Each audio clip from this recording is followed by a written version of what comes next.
Texas, and the Cowboys' palace is packed with passionate folks in shades of red. Alabama boss Nick Saban has a quarterback conjurer. We will get some answers tonight. His rugged defense wants redemption. Reggie Ragland says bring on the pounding ground game that now features Corey Clement. His turn to carry a heavy load. It's Bama and the Badgers from Arlington on ABC.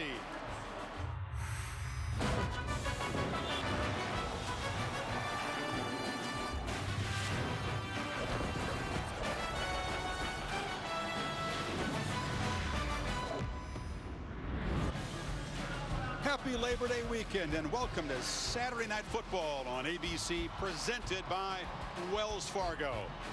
One of the ideal settings for football, AT&T Stadium, and a Big Ten SEC collision, Wisconsin and Alabama. And welcome to a 10th season of Saturday Night Football on ABC. Delighted to have you with us, Chris Fowler and Kirk Herbstreit. Kirk, to begin where we finished last year, and they're going to have a semifinal game for the playoff this New Year's Eve. And you got a couple of teams that have playoff aspirations. At Bama, it's playoff expectations. But two teams that are predicted to have double-digit win seasons, but two teams that have motivation, Kirk, for this year because they got some scars left by the same team, Ohio State, at the end of last year. Yeah, and I think both these teams are looking at this as an opportunity to really see where they are. And then when the Big Ten and the SEC get together anytime, postseason, preseason, there's always more at stake than just trying to win the game. They want to represent their conference as well. Take us through how Alabama's going to look different on offense. They have some different faces, so they made changes out of necessity, really. Well, everybody talked last year about Lane Kiffin taking over this offense, and Blake Sims kind of burst onto the scene. So you lose 90% of the passing attack because of Blake Sims moving on. But it's not just a quarterback quandary that Alabama's trying to figure out. How about the receivers? Their top three, led by Amari Cooper. So nearly 80% of the receiving yards are no longer here. So you need some new receivers to step up, and even in the backfield with TJ Yeldon leading the way and Blake Sims making plays with his feet. This is a team right now that we're going to find out where they are. Now, Jake Coker is going to get the start, number 14, the senior who transferred over from Florida State. But Cooper Bateman had a great camp down in Tuscaloosa. Coaches feel he's more athletic, similar to Blake Sims as far as creating, especially on 3rd and 4th down. So he's going to get an opportunity. But as we sit here right now, honestly, Lane Kiffin and Nick Saban have no idea who their quarterback is for the season. A lot of that will be determined on how they play tonight.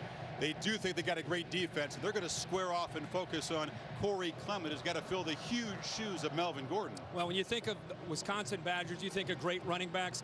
You and I had a chance to visit with Corey here at their walkthrough, and I don't know if I've ever seen a running back more excited to play an Alabama defense than Corey Clement. Remember, not just Alabama, they always have a great defense. Nick Saban feels this might be one of his more physical front sevens that he's ever had in Tuscaloosa. The other thing is Wisconsin's breaking in 3 new offensive linemen, taking the very first snaps tonight against that defense. So Corey and the Badgers will have to play their best. It's the head coaching debut of Wisconsin for favorite son Paul Chryst. Now, he called the plays for Russell Wilson and those successful Wisconsin offenses. Got his hands full tonight against that Alabama defense. This ideal setting for college football on the opening Saturday night of the season. Alabama and Wisconsin coming up live from Arlington, Texas.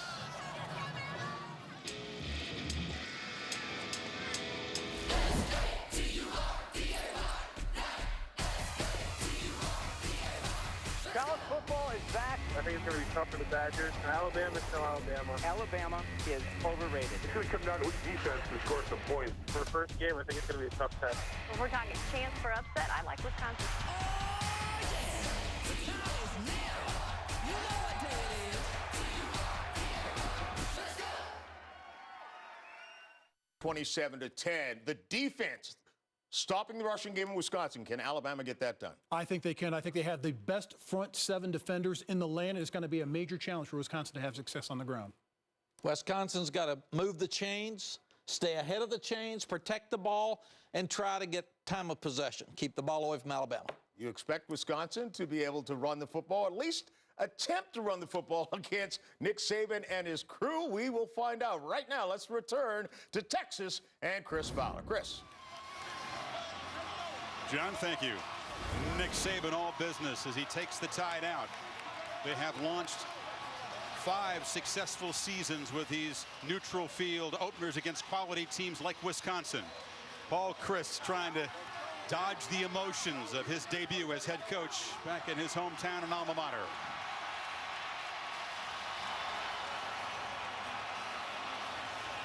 This has been the Nissan pregame rush. Kickoff from Arlington is next. And now we'll look inside Nissan's Heisman House.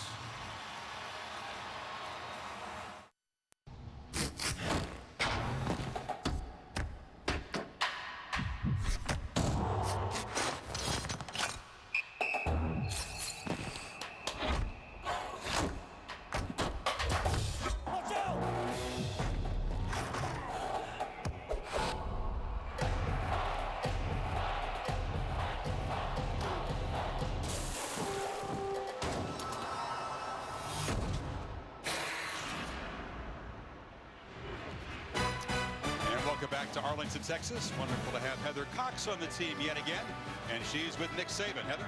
Chris, hello. Thank you so much. Coach, yesterday you said that who starts this game doesn't necessarily mean you've named a starter at quarterback. So what is your plan tonight at the quarterback position? Well, we just want to see two guys play at quarterback. Jake's going to start the game, and, Cooper will get an opportunity at some point.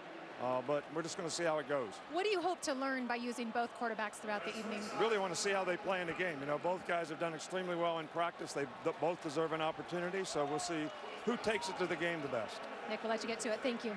Chris? That's a live audition, Kirk, against a very good defense. There's Paul Chryst, born in Madison, played quarterback for the Badgers. His dad was an assistant there, went to Pittsburgh where he was 19-19 as a head coach the last 3 years. And now his debut tonight. And he's got Joel Stave at quarterback, a guy that he recruited as a walk-on, but he came back a few years later to find a quarterback who had been through a lot. No question about it. And what an impressive young man to fight through everything that he has been through. We'll see how he gets, what kind of start he gets off to tonight. There's a great leader, Michael Caputo, who's an all-conference safety a year ago. On the other side, Reggie Ragland. Nick Saban and Kirby Smart will turn to him this year without some of the leaders they had a year ago. He now needs to step up and kind of be that alpha dog, so to speak, on that defense. Ragland, Ryan Kelly, the center, and Ashawn Robinson. They had about 850 pounds among the three captains out there at the coin toss. But Wisconsin won the toss, and they've deferred. So Alabama will get the football first. The two kickers tonight, one of them born in Poland, Adam Griffith for the Tide, and the Brazilian-born Rafael Gaglianone will take the field goals, but Andrew Endicott will kick things off for Wisconsin. And we will get a look at Jake Coker, his long-awaited start.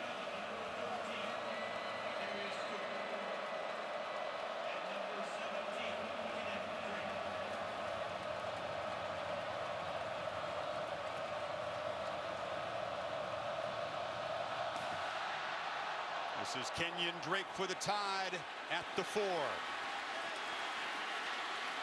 Good coverage, and the Badgers pin him back inside the 20. Coker was beaten out at Florida State by Jameis Winston. He was beaten out last year at Alabama by Blake Sims. He is the starter, but it doesn't seem like the job is that firmly his if you listen to Saban. Yeah, Nick Saban has told us, along with Lane Kiffin throughout this month, that it's been a close battle. Both have done some good things. Both have left them a little bit questioning maybe if they're the answer, and because of that, let's see how they perform in front of 70,000 or 80,000 people and millions of people at home watching. This is the spotlight and the stage. You want to see how guys perform. No preseason in college football. You hope to sort this out against a lesser opponent, a less confusing defense. Drake in motion. They hand it off to Derrick Henry, and the big fella bangs straight ahead. Let's take a look at tonight's Chick-fil-A impact players when Alabama has the football, and I'm going to stay right in that backfield. Derrick Henry against that big offensive line. He's the guy that they're going to just try to test the inside, the interior of Wisconsin's defense. And Kenyon Drake, great to see him back. They'll move him around all over the place. And for Wisconsin, it's the two outside linebackers, Schobert and Beagle.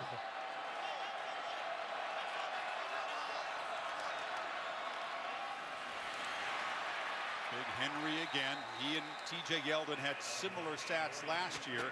And now Henry, who was the #1 running back recruit, high school player in 2012, heavily hyped when he got there. This is his year. 3rd and short. Tide are playing quick.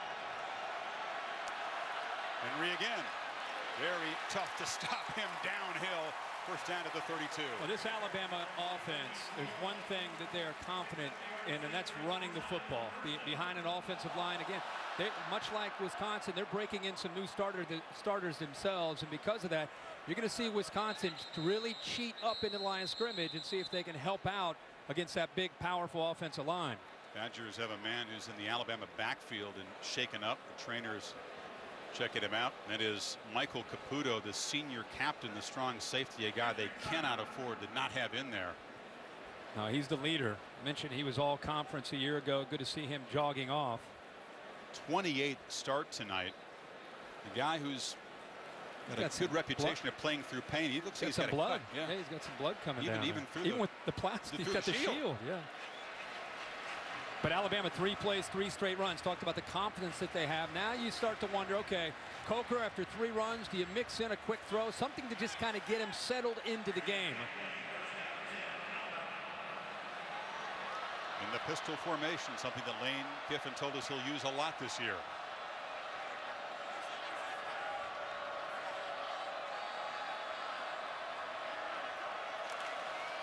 Here's Henry again. Good penetration by the Badgers as they smother him. Arthur Goldberg, the junior defensive end, got there quickly.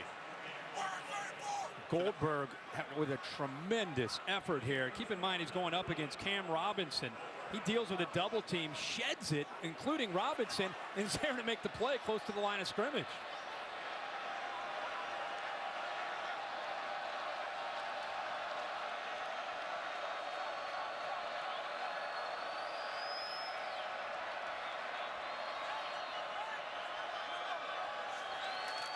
Badgers bring pressure. Coker's first pass attempt as a starter was a completion, but a very short gain as Robert Foster, the sophomore receiver, was hammered by Sojourn Shelton in the corner. Well, Coker with a little bit of confusion there, a little indecisive. He was literally looking over to Lane Kiffin, and a new thing with Alabama this year is they are actually flipping up cards to show the play, and he was looking over at those cards until the last second. You can see Lane, the frustration there because of the miscommunication.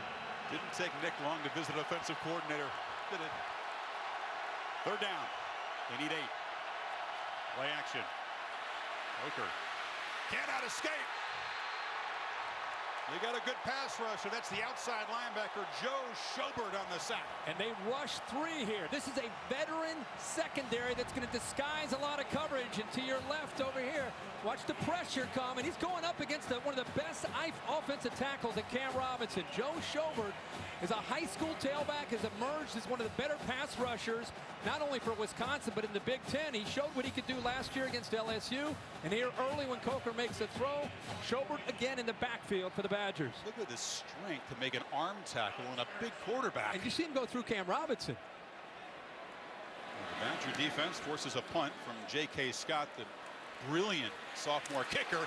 In traffic, Alex Erickson decides not to make a fair catch and is hit immediately at the 35 by Minka Fitzpatrick, one of the true freshman corners. It looked like he got hit before he caught the ball. Joel Stave and the Badgers take over next.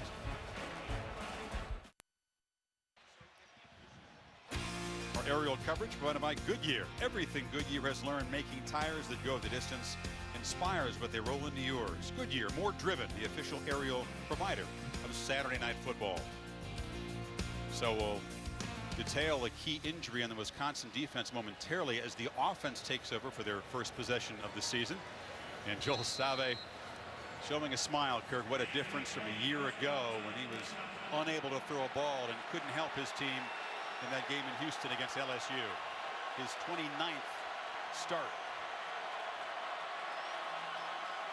Corey Clement is deep. You got a couple of fullbacks, and it's Clement. A little crease and a quick burst across the 40. Let's take a look now with Wisconsin with the football and Chick-fil-A impact players for the Badgers. Of course, we know that they want to run the football with Clement. Physical back, can bring a lot to the table, take some of the pressure off the passing game. When they throw, Alex Erickson is a very physical receiver. Made some plays last year, and Jaron Reed is number 90, kind of the leader, the alpha of that defensive line, the talented defensive line for Alabama. Clement again. He and Melvin Gordon set the record for a running back duo last year, more than 3,500 yards. A lot of them were Melvin's. But the offensive line, there are 3 new faces up there. Yeah, Volts in the middle and Merritt's the left tackle are the 2 that have played a lot of football. The other 3 are taking their first snaps tonight as far as meaningful snaps. A freshman, a left guard, Dieter. Again, all these guys talented, but you wonder how do you respond not only in this environment with the crowd noise, but also going up against a very talented group of defenders. See what that O-line can do on 3rd down. Badgers spread the field. Barry Ogunbowale is the running back to the left of Stavi. Plenty of time, and he flips it short. Ogunbowale makes the catch and has a first down in Alabama territory. He's an excellent, versatile back who just got a scholarship in the spring. And it's the matchup that you like if you're Wisconsin, with a running back up against a linebacker or kind of a nickel back. Here you have Foster in coverage and just a good job of getting separation. And you could see with Stavi, he's in rhythm there like any quarterback. Looks very poised. He's making his 29th start tonight for this Wisconsin offense.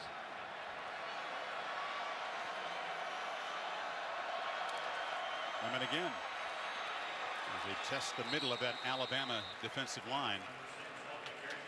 Stavi has had close to 5,000 career passing yards. But again, even though he started games over 4 seasons, there have been some ups and downs. He's had to be very resilient. Yeah, last year he went through a very, very bizarre set of circumstances where even though he was a starter the year before, I guess the term, for better or worse, is kind of the yips. You know, you hear about it in baseball sometimes.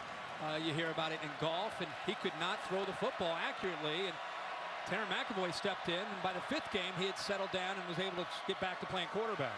Wait a minute, heavy traffic, all those big Alabama bodies. You can't find a bigger, more athletic front in the country than the Tide. Well, I think because Alabama is so confident in their corners in the secondary matching up against Wisconsin, they basically want to see if Stavi and the receivers can beat them. And because of that, they're just going to pin their ears back and do everything they can to clog the middle and just eat off those blocks and free those linebackers up. Doesn't get any more clogged within the middle. No, there are 8 jerseys there. I don't care if you're Melvin Gordon, Monte Ball, Ron Dane, no one's running through that. So another 3rd down, they need 6.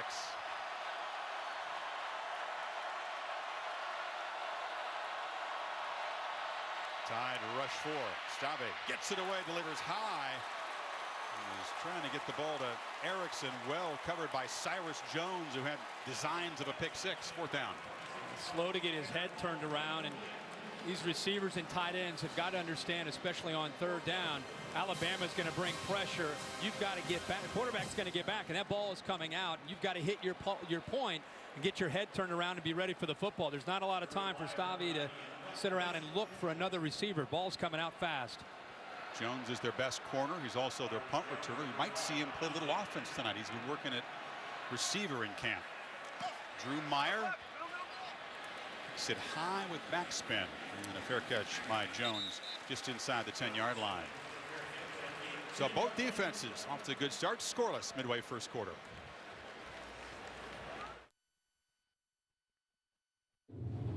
Saturday Night Football presented by Wells Fargo. On your phone, online, on the go. Wells Fargo makes it easy to get banking done. Chevrolet, find new roads. And AT&T.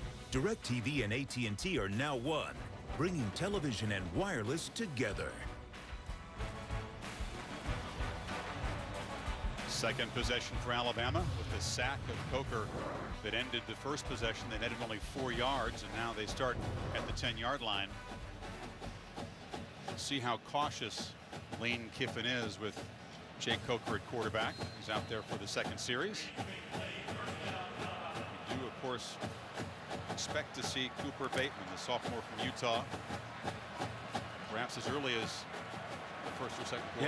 Yeah. Be surprised if we didn't. Henry in the pistol. They fake it to him. Coker on the move, fires to a wide open receiver, and it's Foster who's across the 30 for a 1st down. So they do trust the quarterback, and he delivers a dart. Yeah, he really wanted to throw the football to his tight end, Howard, but Wisconsin took him away. So give him credit for coming off of Howard and looking to the backside and eventually finding Foster. That time showing patience and eventually finding his guy. Picks up 22 yards.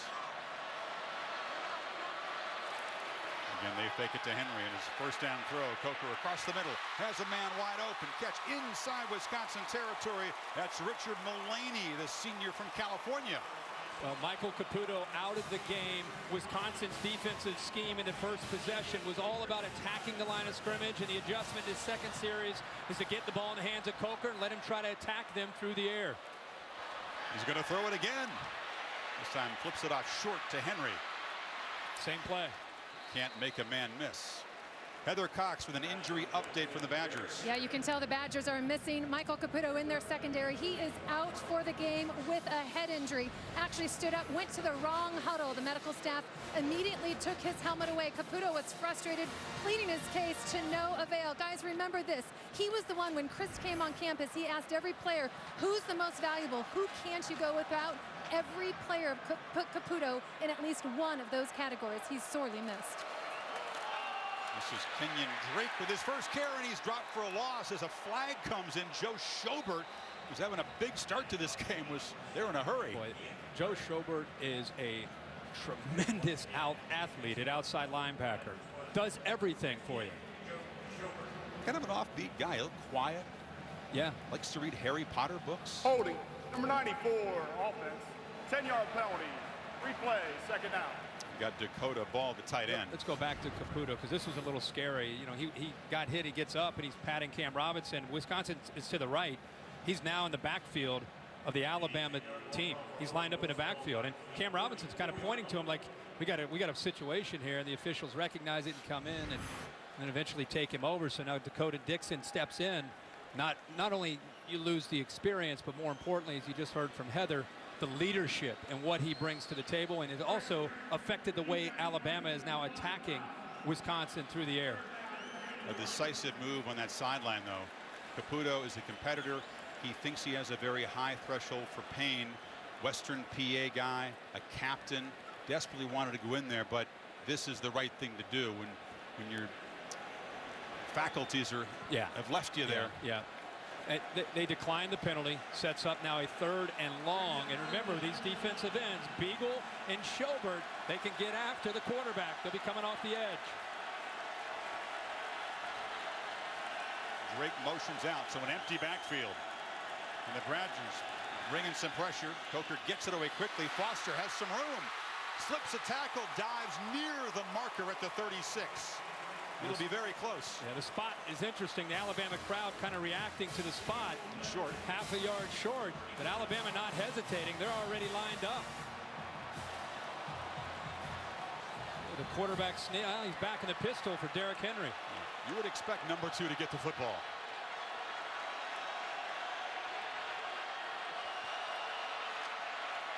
Doesn't mean you can stop him. Henry breaking free, heading to the end zone. Touchdown, Alabama.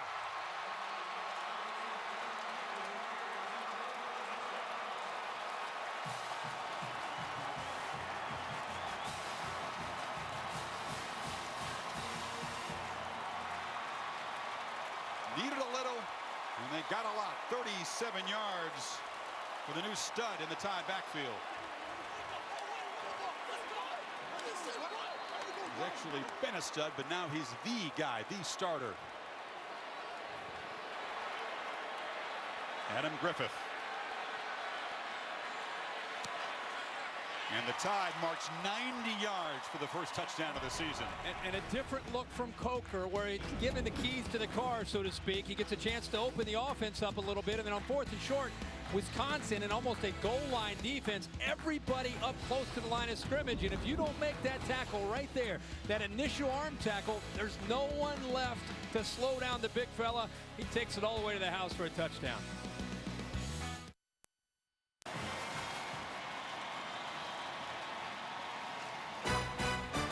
Let's play 2 this weekend. Monday night, off to Blacksburg. The Buckeyes will try to avenge the only loss of last season. It's on ESPN at 8 o'clock Eastern time. It should be a crazy environment in Lane Stadium.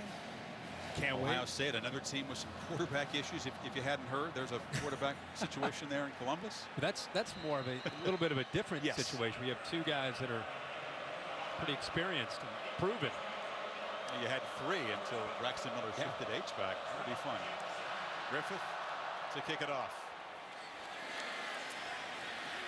In the end zone, Latrell Jamerson has to work hard just to get back to the 17-yard line.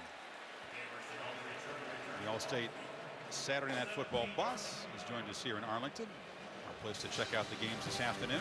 The All-State It's Good sweepstakes for a chance to win $100,000 plus a VIP trip to the All-State Sugar Bowl and the National Championship game, plus weekly prizes throughout the season. That's why we load up the TVs and sit back and watch some games throughout the afternoon. Some interesting action this afternoon. Wisconsin trying to get a big win for the Big Ten, which is off to a little bit of a rough start. Northwestern got a nice win for the conference this afternoon over Stanford. Some of the other results not so good.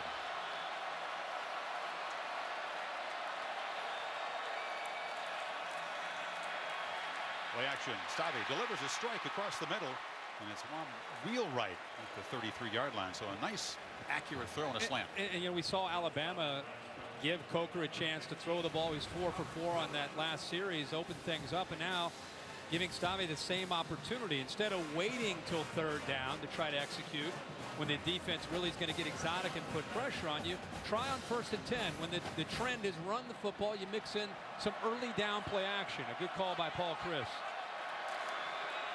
And now Clement tests the right side and bangs into heavy traffic again. An update to Bristol. Cassidy Hubbard. Thanks, Chris. Taco Bell studio update. Texas Notre Dame after Malik Zaire TD pass. Josh Adams runs it in from 14 yards out to put number 11 Notre Dame up 14-0 over the Longhorns. Chris, Herbie, back to you. Quick start for the Irish, who many believe are quietly going to have a big season. Yeah, I think they could be a 10-win team. It's a challenging schedule. They have some tough ones on there. Clement got 2 on 1st down. And then Stave in the pocket, flips it short. Clement makes the catch and is forced out at the 40. It'll be 3rd and 2. And with Clement, if you can't run the football effectively, you just still want to be able to get him touches and do what you can to be able to try to get him in space where he can make some people miss. Clement's the guy that had a big Outback Bowl game against Auburn, and he's been getting lots of advice, taking over for Gordon as the featured back. And so the best advice, just be yourself. Don't try to be Melvin Gordon. Don't try to do too much. And they convert on 3rd and 2. The line of scrimmage very crowded as Reggie Love comes in motion. And they're not going to get there. Clement is stacked up nothing as DJ Petway and company create a 4th down. Petway goes up against the right tackle, Hayden Beagle. Watch him on the right side. Watch him shed the block. He's going to be right here. He's going to take on this blocker, and he's able to get him off of him and make the play. Engages, throws him, makes the play, and that's what Alabama really prides itself on. You know, the thing that's bothered Alabama is the spread, tempo, athletic quarterback that can run and throw. You run into the teeth of an Alabama defense, you better be really good up front on the offensive line. Here's the punt, and Cyrus Jones. This time, no fair catch at the 15. And knocked down quickly. Excellent coverage by Wisconsin. But the Alabama offense up by a touchdown. Goes back to work late 1st quarter. It's a beautiful national championship trophy presented by Dr. Pepper. Earned by the Buckeyes on this very field a year ago. Semifinals will be right here and in Miami. New Year's Eve this year. And the championship game January 11th in Glendale, Arizona. That second drive for not just the Alabama offense where they put a touchdown on the board, but I think for Jacob Coker, who came into this game trying to prove himself to his teammates, to his coaches, that he's the guy. Talked about Cooper Bateman possibly getting an opportunity, but that last drive, he was 4 for 4. He's 5 for 5 on the night. I just felt that they were more aggressive with how Lane Kiffin called the drive, and it gave him a chance to just kind of turn it loose a little bit more. Kiffin compared Coker's skill set to Matt Castle, just a classic pocket quarterback with a real big arm. We'll give it to the big back. Henry's going to be very busy tonight and all season. And because of the injury to Caputo and because of Alabama scoring in their last drive, I really feel, even though it's early in this game, the way Wisconsin's struggling a bit offensively, this is a big drive. I think it's a big drive as far as the feel and the flow and the momentum of this game. Dave Aranda, who's the third-year defensive coordinator, he was convinced to stay at Wisconsin when Gary Anderson went to Oregon State. He says he likes to dictate to the offense. Well, they're not dictating to Alabama right now. Drake slashes free, gets a first down. This is Kenyon Drake, the senior who broke his leg against Ole Miss a year ago, but is going to be counted on with his versatility this year. Well, especially with the loss of Amari Cooper and company. Drake went down with that horrific injury last year in the Ole Miss game, and this is just an awful thing. Boy, you just wondered if he'd get back. And not only is he back, and coaches say that he might be even stronger and faster than he was prior to the injury, and he's got a big role in this offense, not just as a tailback, but almost like a Reggie Bush in a Lane Kiffin offense, moving him around out to receiver and being able to really provide a lot of opportunities for him. Henry, well strung out. This is a good defensive play as Leon Jacobs, one of the inside linebackers that Kiffin says is going to be a key tonight as these big backs try to challenge the middle of that Wisconsin defense. Look at the weight on Henry and the speed of Drake. It's kind of like a thunder and lightning situation. 6'3", 242 pounds. We saw him already take one to the end zone. But then you have Drake, who's a 4-4 guy, and a guy that you want to be able to try to get out on the edge. So they bring something different for defenses to be concerned about. Coker fakes it to him. Pressure. Escapes for now, but now will be brought down. A huge loss, and a flag comes in. Vince Beagle and Joe Schober, both outside linebackers, got there, but a flag thrown right near where the tackle was made. I don't know if they're going to look at the Badger defender that came in a little bit late. Looks like Connor Sheehy, maybe. I don't know if he made much contact. I don't know if it was the intent. See, he doesn't have that ability, obviously, that Blake Sims has to keep the play alive. Did you see the player Sheehy, how he came in? I don't know if they're going to call that. After the play was over, personal foul, number 94, defense, 15-yard penalty. Well, I don't know. First down. I don't know. That wasn't much. The Big 12 crew tacking on 15 after the sack. If he would have made contact, then you could say you get it. But I don't know. Was it by the? I mean, he brought his right hand down, but the helmet doesn't make it. Hit him in the face. Oh my gosh, Chris! My gosh. Ooh.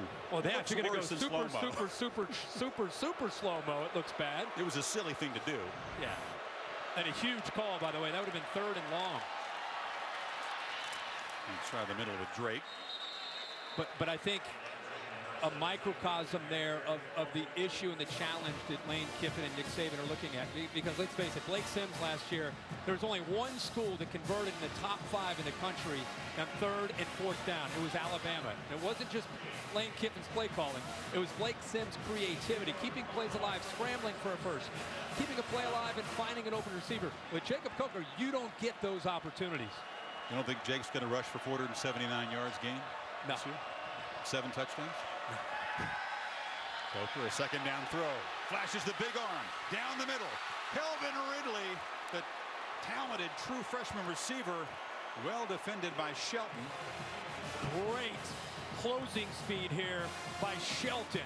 And there's Caputo getting fired up even from the sideline. He was beaten at the line of scrimmage. He gets by him, and he's got an opportunity. The freshman Ridley, the ball is thrown, but look at the closing speed by the junior from Fort Lauderdale.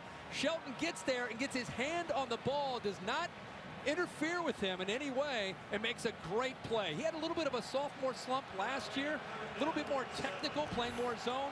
They want him to turn it loose and play more man. That was outstanding play there on 2nd down.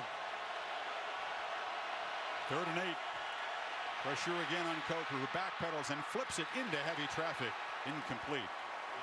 Vince Beagle was pressuring him again. They're leaking through that Alabama offensive line pretty effectively. Again, they do a good job of creating confusion up front. They show like one side they're blitzing and then they come from the other. And with Beagle on one side and Schobert on the other, they do a good job of making the offensive line get confused on a pre-snap read about where is the pressure going to come from. Is it 58 or is it 47? That time 47 uses his athletic ability to get to the quarterback. So after a 5-for-5 start, a couple of incompletions for Coker. And J.K. Scott, who was eyeballing this giant screen yesterday at the walkthrough, because it was just hit by Shane Leckler of the Texans in an exhibition game. If anybody in college can do it, it might be this kid. But instead, it's off the side of his foot. You keep it away from Erickson, and it gets a nice roll down inside the 25. I told you I thought that was kind of a big series there for both Alabama's offense. An opportunity to get up by 14. Looks like we have a flag out at the 50-yard line. It was a big stop by Wisconsin to get the ball back. It sure was. If they did get out of, we'll check the marker here, but if they survive this 15-yard penalty, it would be good for Paul Chryst' team. He was born in Madison. His first memories of football, watching the Badgers play Nebraska at Camp Randall. His dad was a legendary high school coach and a Badger assistant. He was a quarterback special teamer at Wisconsin, played against Harbaugh when Jim was a quarterback at Michigan. And now back as head coach. After the play was over, unsportsmanlike conduct, number 55 of the kicking team. 15-yard penalty enforced at the end of the play. That was number 55's first unsportsmanlike foul. It's Cole Mazza, the long snapper, flagged. Paul Chryst is back in Madison, and opportunity in his first game to go up against Nick Saban, who's fired up about that call, but went over to Pitt, had a chance to really learn what it's like to be a head coach, and used everything that he learned in Pitt, came back to his alma mater, and I don't know if there's a guy more fired up after some of the volatility of that head coaching position with Brett Bielema.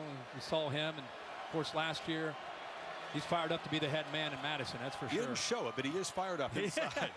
Stavia rolls out, flips it short, and the catch is made by Derek Watt, the famous Watt football family. We were told big brother JJ would be in the house tonight. There's Derek and TJ Watt. Yes, team. I actually saw him on the field before the game with a number of Houston Texans that came over with him.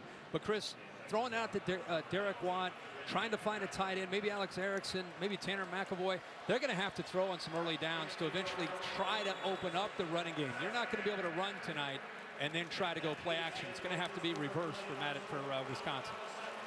So the end of the first quarter here in Arlington.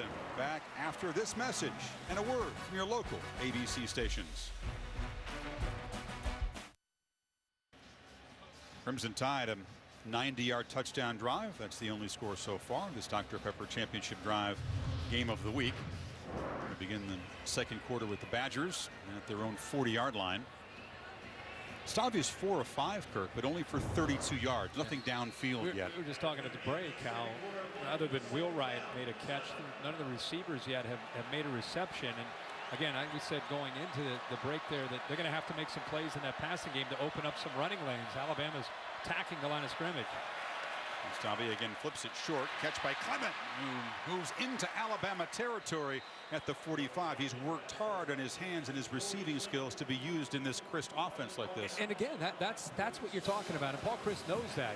You need to be able to try to flood a zone and leak out a back, whether it's Watt as a fullback or Clement, who's shown an ability to make a play. The tight ends. I think it's going to be tough sledding with the receivers against the corners from Alabama. But you can make some headway on the inside, and then you can get back to trying to run the football because it makes that Alabama defense think about some other things. Two fullbacks in front, and they hand it off inside. Again, trying to challenge the strength of the Alabama defense, and that's Taiwan Deal. Welcome to college football. Redshirt freshman at a DeMatha High School, and it's a tough assignment to try to gain yards in the middle there. Yeah, Dan Volz has a big job tonight. The center who has played a ton of football. He's got a lot of inexperience around him, most notably on both sides of it. You know, the only other player up front to play a lot of football is 61, the left tackle, Merritt's. Everybody else is new, so that Volz is not only trying to deal with a lot of size from Alabama, see his communication, he's trying to help those guards out and make sure everybody's on the same page. Volz has to have a good game, the Badger coaching staff feels, and he's facing a lot of fresh bodies. Stavia fires short, battling near the marker, just inside the 40. Catch made by Austin Traylor, the backup tight end. So the Alabama defense, and the thing that you really are aware of as you prep for this game is you got to win the line of scrimmage. You got to stop the running game, and you got to make the passing game beat you if they're going to beat you. You don't want to give up any big plays. Okay, so now Wisconsin's adjustment is they're kind of dinking and dunking. They're throwing short passes. So now you're going to start to cheat up to those 4 to 8 yard routes. Now Wisconsin's it's going to become more and more challenging, especially on 3rd down with Kirby Smart and Nick Saban kind of specialize in that. Badgers are 1 of 3 and they need 3 yards. Play clock at 3. In the flat, catch made. Ogunwale is free and is inside the 30. So Stabby converts, and once again they use the tailback. Yeah, and this is a great job of really picking him. Watch Foster right here, who has the back coming out of the backfield. He's going to get caught up right here on like a rub. Wheelwright's running his route. The linebacker gets caught up in it, man-to-man coverage, and it gives him just enough room there to be able to throw the football, to be able to pick up the first down. That is a design play there, and well done by Paul Chris. 7 completions, 6 to running backs. Play action fake. Stabby wants to look back across the field, files into traffic, and makes a completion inside the 10 to Traylor.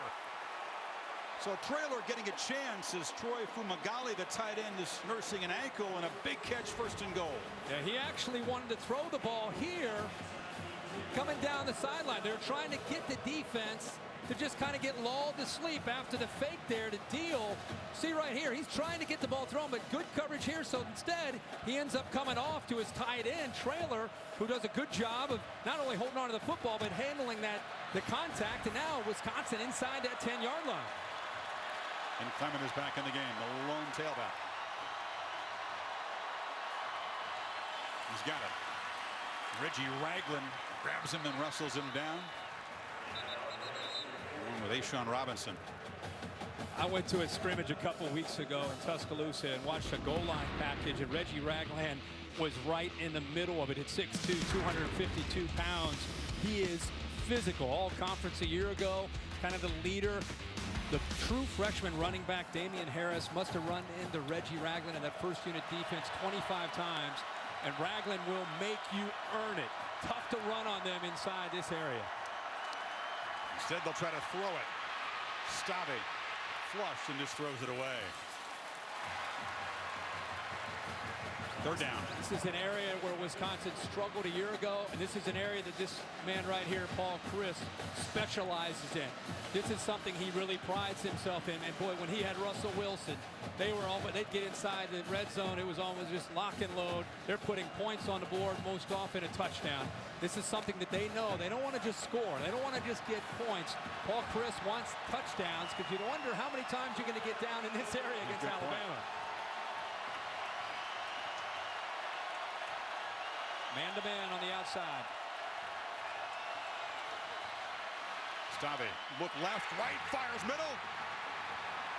Touchdown, late signal. But Alex Erickson, the top receiver from a year ago, went down low to get it. And we have not called his name the entire game. This time, a great effort and a catch by Erickson. He's on the ground, Chris. He's down. It's all hands. I mean, that's a play in the backyard. Go to the goal line, fall down, underthrow it. Does he maintain total control as the ball hits the ground? So, yeah, and if you have possession of the ball can touch the ground as long as you have possession of it. The ruling is the ground helping you to gain possession? Allen Eck might delay to see if they buzz down from the replay booth, but it's a touchdown. The ground did not look like it was aiding him in making that reception. So Rafael Gaglianone, Brazilian-born kicker who sent to Chattanooga, Tennessee to play high school football and soccer, knocks it through. Answering drive from the Badgers, who tie it at 7.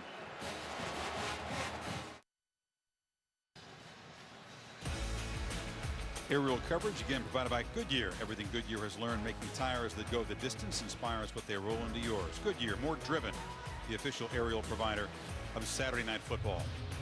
So the unsportsmanlike conduct on the punt moved the ball to the 37. Then Wisconsin goes 63 yards in 9 plays.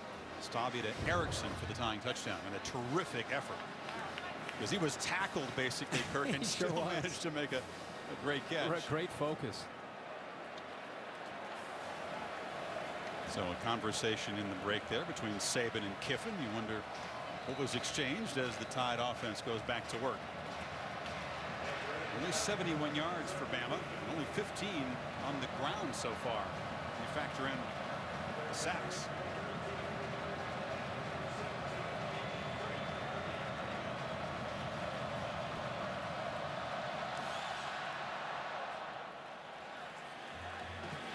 Drake will bring it out.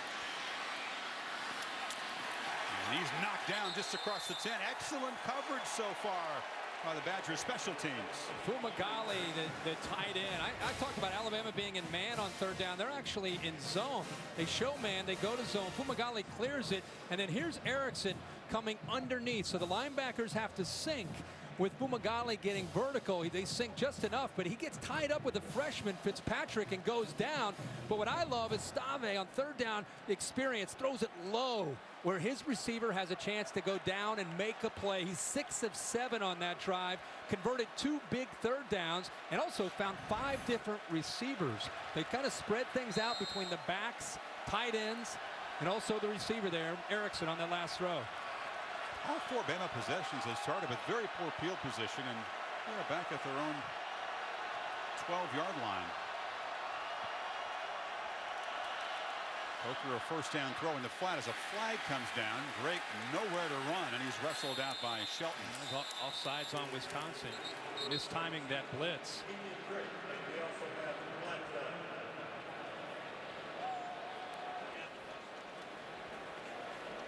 Offside. Number 53. 5-yard penalty. Replay. First down. T.J. Edwards, the linebacker, a little eager.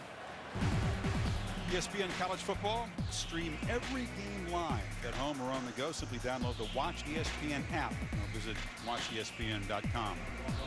Mr. Herbstreit could not function without the Watch ESPN app on every device. It's great. It is. You kidding me? If you like college football, you better get that out. The motion, the tight end Howard in to help block, but there's nowhere for Henry to run. Just on pure muscle, he gets back to the line of scrimmage with a good job there by Chikwe Obasai.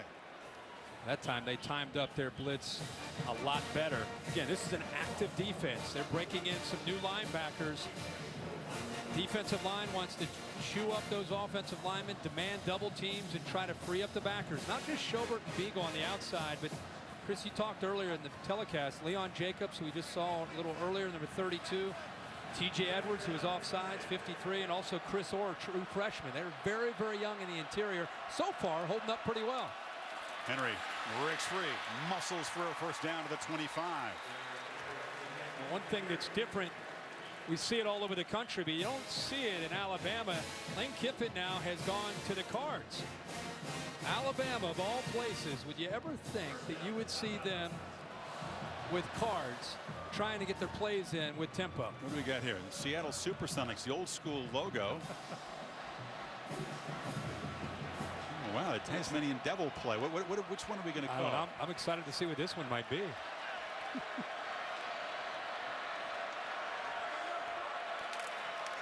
don't know if it was the Sonics or the Tasmanian Devil, but they handed straight ahead. And Henry muscles out to the 39. Nice job at the left side of the offensive line, the double team, then getting up to the linebacker. And I'll tell you, Derrick Henry, for a man at 242 pounds, you give him a chance to build up his momentum. He has some speed when he gets to that second level. 75 yards already on 9 carries. Coker a first down throw, lobs it to the sideline, and a leaping pass as a flag comes in. Darius Stewart went up for it. That's maybe an offensive pass interference. Darius Hillary, the top corner for the Badgers, was defending, and it will come back. Yeah, I mean, he kind of, and this is part of the inexperience, but he just kind of used his left arm that time to just push Hillary beyond. Number 13, offense. 15-yard penalty. Replay, first down. Stewart is a sophomore, Kirk, who only caught 12 passes a year ago, but he's going to be counted on to be productive this year. And look at the left arm, just pushing the defender Hillary away. At full extension there, and the extension's what the official caught. You can tell which folks in red are for Alabama because they're booing loudly now. It's a 15-yard penalty that moves the ball all the way back inside the 23.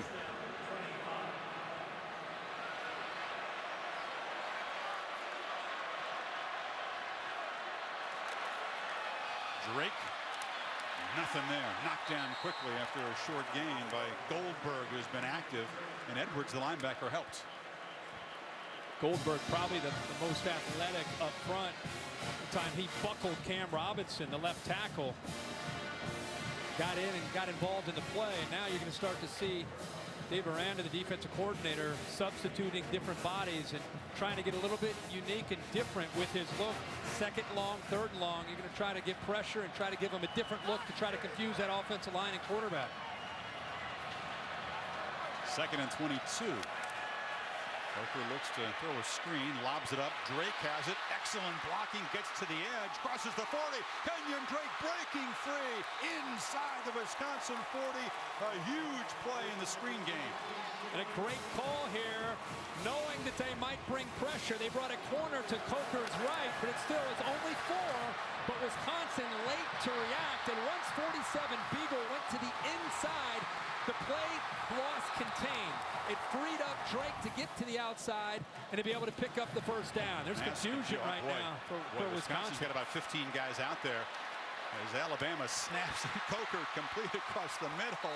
And there has to be flags because you can't have that many guys out there. They were trying to switch personnel. I think that Leon Jacobs had an injury, and it caused a lot of confusion about who was in and who was out. I was surprised Wisconsin did just call a timeout. Yeah. That was a lot of confusion. I don't think there was a player on the defense that really knew what the call was.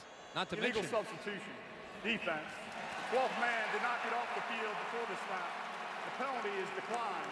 The result of play is the first down. I don't know if you can have more confusion than we just saw there. no. The defense. He was being kind with 12. I think, like you said, it was more like 14 or 15. But they went from 1st and 25 to a couple plays later. They're inside the 30-yard line. A 33-yard gain on the screen, and we'll see how often Bama uses tempo. It's not going to be quite like with Blake Sims last year. Kiffin likes to do it, but it's going to be a situational thing with Coker. Yeah, I think it's a feel, and really how the game is going, the score of the game, how the offense is responding. Jake Coker up to this point, a quarter and a half into the game. Please reset the play clock to 25 seconds. The game clock will be reset to 7:36. I think he has to be pretty pleased with himself and the way he has played up to this point. He's 7-9, 102 yards, and more importantly, he hasn't made a lot of mistakes. He doesn't have an interception, nope. and he just feels like he's in command. Keep in mind, there's Cooper Bateman. We think will still get a look tonight. Keep in mind, this is the first meaningful action he's really played in his college career tonight as a senior. Absolutely. It was just mop-up duty a year ago, basically. Here's a first down throw, again flipped short. This is O.J. Howard, the first catch for the fine tight end, and he shows his after-the-catch skills. A first down near the 17. Well, they're counting on Howard, along with Drake, at least early in the year, to be the difference makers and to be able to try to pick up big gains like that right there. You know, without Amari Cooper, who's going to pick up the slack for all that production that we talked about earlier in this game? And Howard is going to have to be that guy. Because of Amari Cooper last year, Howard really didn't get a lot of looks. He only had 17 catches, but they expect him to be a much bigger part of the offense. Well, at 6'6", 242 pounds, he's a matchup nightmare for any defense.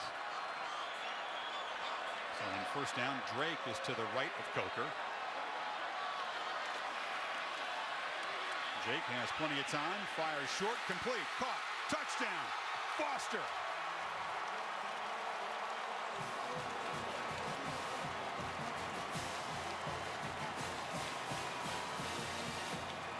So a drive that began with a 15-yard penalty ends 88 yards later with a go-ahead touchdown. Great drive by Coker and the Alabama offense, and a really well-designed play right there by Lane Kiffin. We'll get another look at it, but it was remarkable the way that play opened up, and Coker does a nice job of, again, showing that patience, letting the play develop. Took some time for Foster to come from the left all the way to the right. But the defense lost him in coverage. He's going to come from the left all the way over to the right. You can see the safeties are occupied with the tight ends. They just lost Foster, and it freed him up. And there's Coker's eyes downfield making the read. And his first career touchdown. Bama back on top by 7.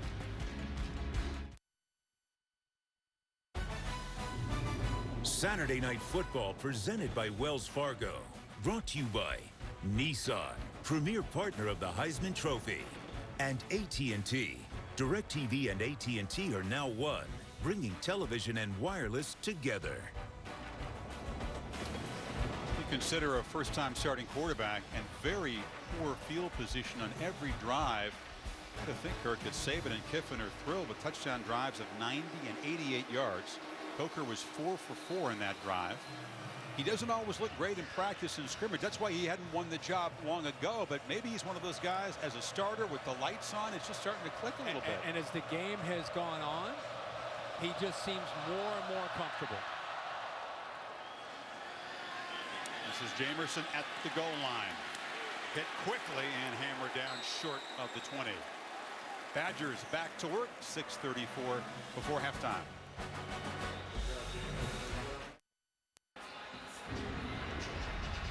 Let's take a look at our Pacific Life game summary, and we'll take a look at the two quarterbacks. Joel Stave, 9-11, only 88 yards, but the last time the Badgers had the ball, he made a good throw there on 3rd down to get their only touchdown to Erickson to tie it up. But how about Jake Coker? Questions about the quarterback at Alabama, the way camp has gone. Nick Saban, Lane Kiffin both saying that two quarterbacks, Coker and Bateman, both performing well, but tonight, so far, we've seen Jake Coker, especially the last 2 or 3 series, just settle into this game, and he's making some great decisions, and he and Lane Kiffin appear to be in sync at this point in the football game. At this point, for sure. Badgers could help Stave out by running the ball. They have really struggled there. Just 17 yards in their 8 rushes, none longer than 5 yards. That was on the first play of the game. Stave flips it short. That's Derek Watt. His second catch out across the 20. And that's really become their passing game. And you might look at that and say, boy, it's not very pretty or sexy. It's not going to get the ball downfield. But you know what? Paul Chryst, smart guy. He's running into a wall when they're running the football on 1st and 10. So if you can get out on the edge and get away from that pressure and dump it off to Watt or dump it off to a back or a tight end and pick up 4, 5, 6 yards, get to 2nd and 4, helps you stay on schedule and gives you a chance. Ogunbowale is the tailback on 2nd and 4. On the stretch. Stutter step, but again, the pursuit's so quick, they get about 1.5 yards. It'll be another 3rd down. Sean Dion Hamilton grabbed him. Well, Sunday Night Baseball. Pirates and the Cardinals, 8 o'clock Eastern time. Baseball tonight gets things going at 7, followed by Pirates Cards tomorrow night. So what is Chryst going to dial up here in 3rd and 3? It's going to roll out action. It's going to be tough to run the football. You're going to have to try some kind of play action and leak one of the backs, the 2 up backs into the flat. Got the freshman deal. They hand it to him. Wow, they got surprise, and the freshman muscles near the marker. I think they got it with the spot. More their power back when they do get into short yardage situations. He brings a little bit more to the table because of his size. Can he be the 2-punch? Because Clement was the 2-punch with Melvin being the 1-punch. Yeah, I think that's what they're hoping that eventually he becomes. 6'1", 220 pounds. You would think that he is exactly what they need to complement Clement as the year goes on.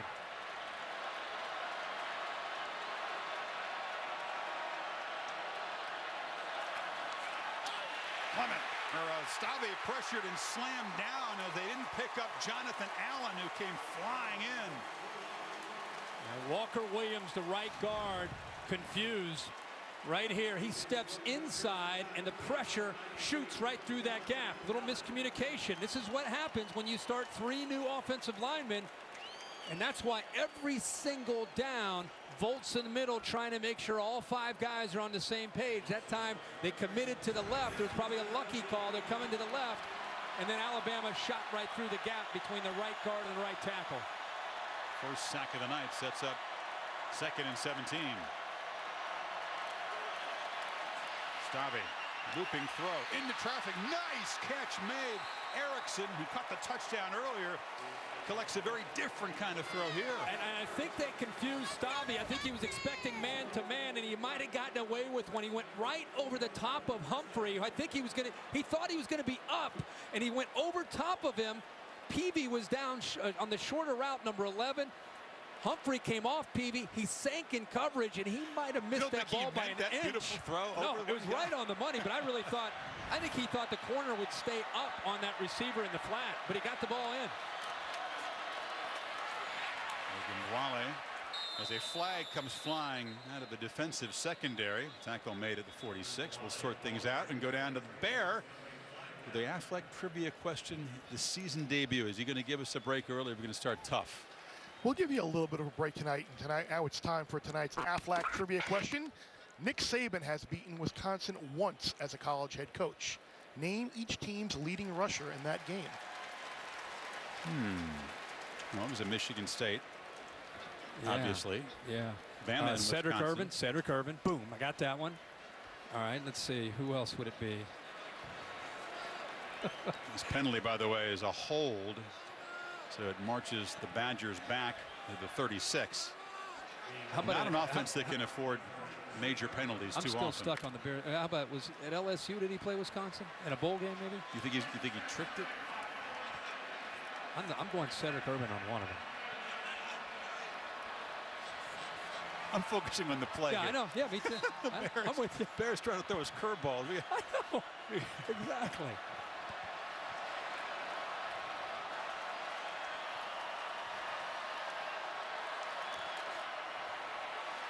Wale again. They're testing the strength of this defense with very little success in the middle. All right, Barrett, give it to us. I know you threw a curveball in the dirt. Now it's time to answer tonight's Affleck trivia question. Kirk, you did get Cedric Irvin, 1996 Michigan State. The other one, Ron Dane. Well, that was kind of easy. Well, I tried to give you a nice, easy one, break you into the season, give you some confidence, and get half of it right. Did you know Ron Dane was going to be here, Felipe? I did not know that at the time. Big one tonight. He was a big one. Big fella. Feature back. Coleman still not in the game. Moving Wale to the right of Stave on 2nd and 13.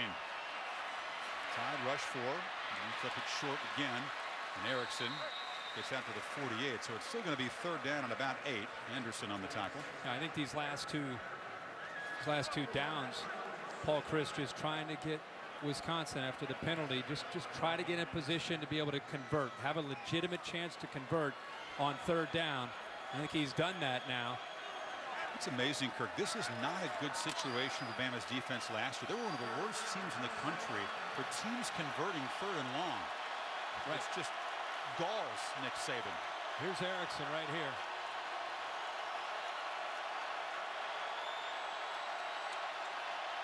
They clock at 3. You look right that direction. Erickson does make the catch, does not make the 1st down because Eddie Jackson, the safety, was all over him at the 49. 4th and 3.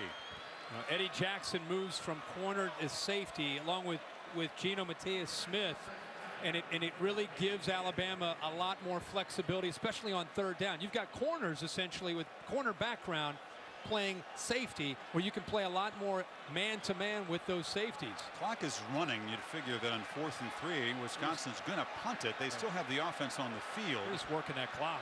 But Saban choosing not to take a timeout. And Chryst is going to let this thing run down. Let's see if they try to take the delay of game. No, they will spend a timeout.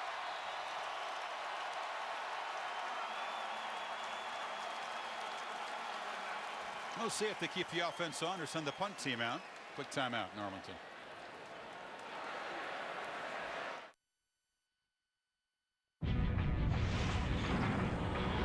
ESPN, home of the college football playoff.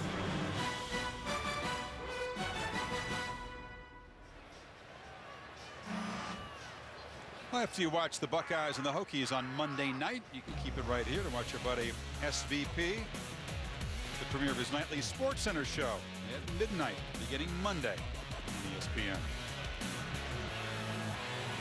The Badgers do decide to punt after bleeding the clock.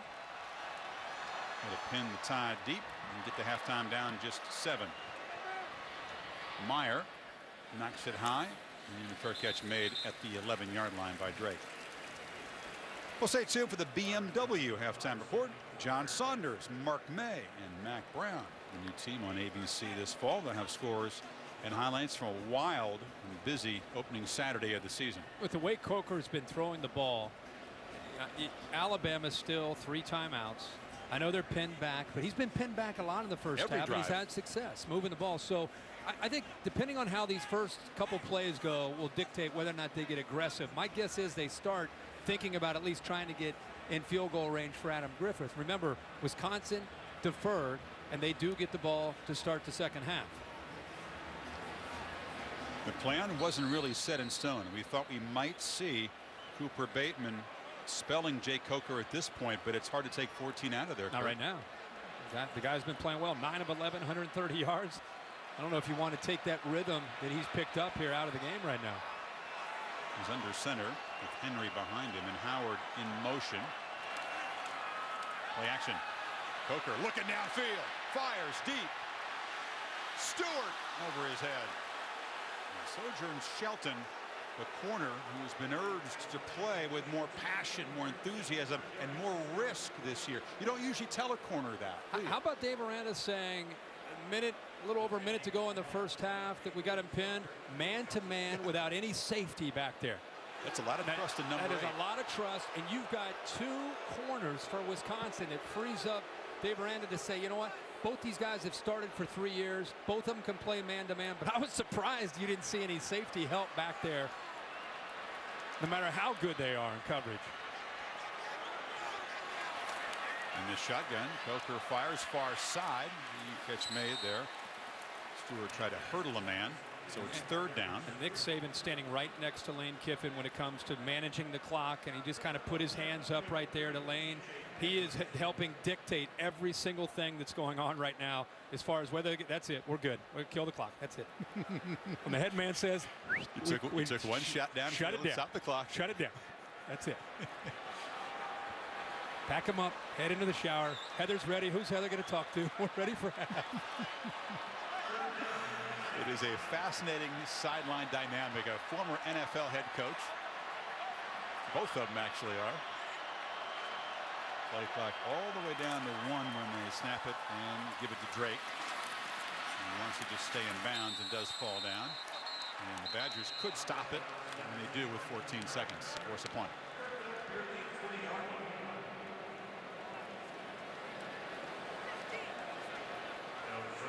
There was a polite interaction between those two. It gets a little testy sometimes. The competitive spirit, right? They both have it. But guess who wins that one? Every time. There's a first 3 and out for either team. You know, last time we were here, Kirk, Ohio State, Oregon playing at a frenetic tempo. So far tonight, Badgers have run 28 plays. Bama's run 30. NFL style. Right. Slow ball. Scott, not a good kick. Oh, you know, he's as good as he was last year. He's not had a great camp. I mean, when I'm saying not a great camp, I don't mean 1 or 2 days. He's had I don't know if he's got something going on in his mind. He couldn't have punted any better a year ago. A bad August, and it continues now in the opener. Yeah. You could see his He could have won the guy as a freshman. It was yeah. that 48 yards yeah. at punt last year. This has been going on throughout camp. He knew right away. And we talked about the yips a little bit with Stavi and how he had to overcome that.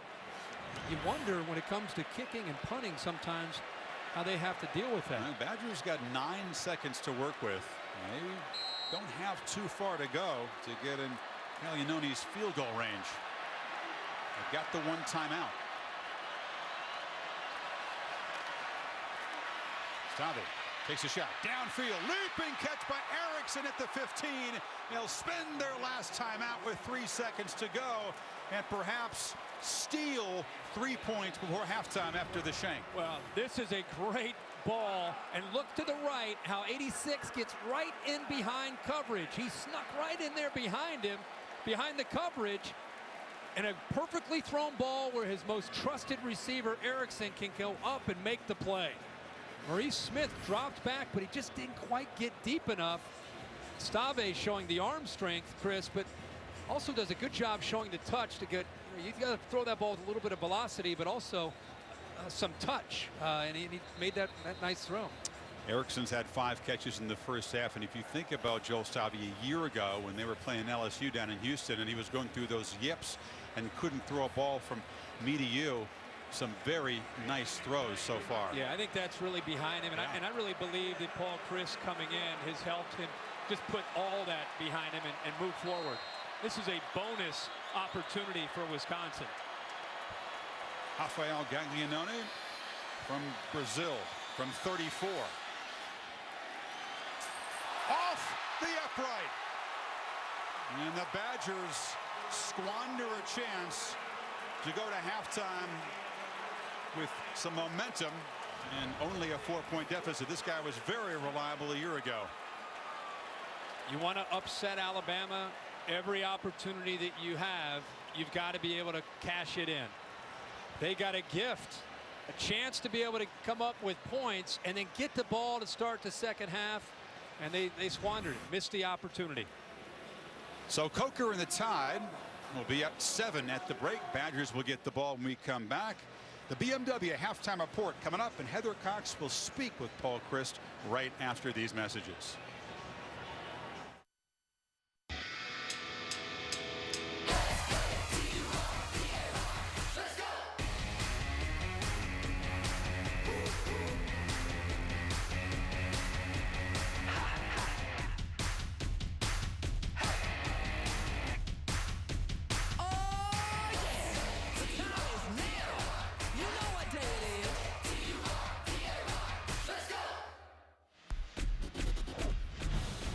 A Bay City Rollers remake there. Saturday Night Football on ABC, presented by Wells Fargo. Good play by the defense in this first half here. Wisconsin's going to get the ball to begin the third quarter down by only 7. An efficient start for Alabama's quarterback Jake Coker, but Kirk, Wisconsin, which lost its captain, one of its best defensive players, Michael Caputo, on the second play with a head injury, got to feel pretty good about their defense.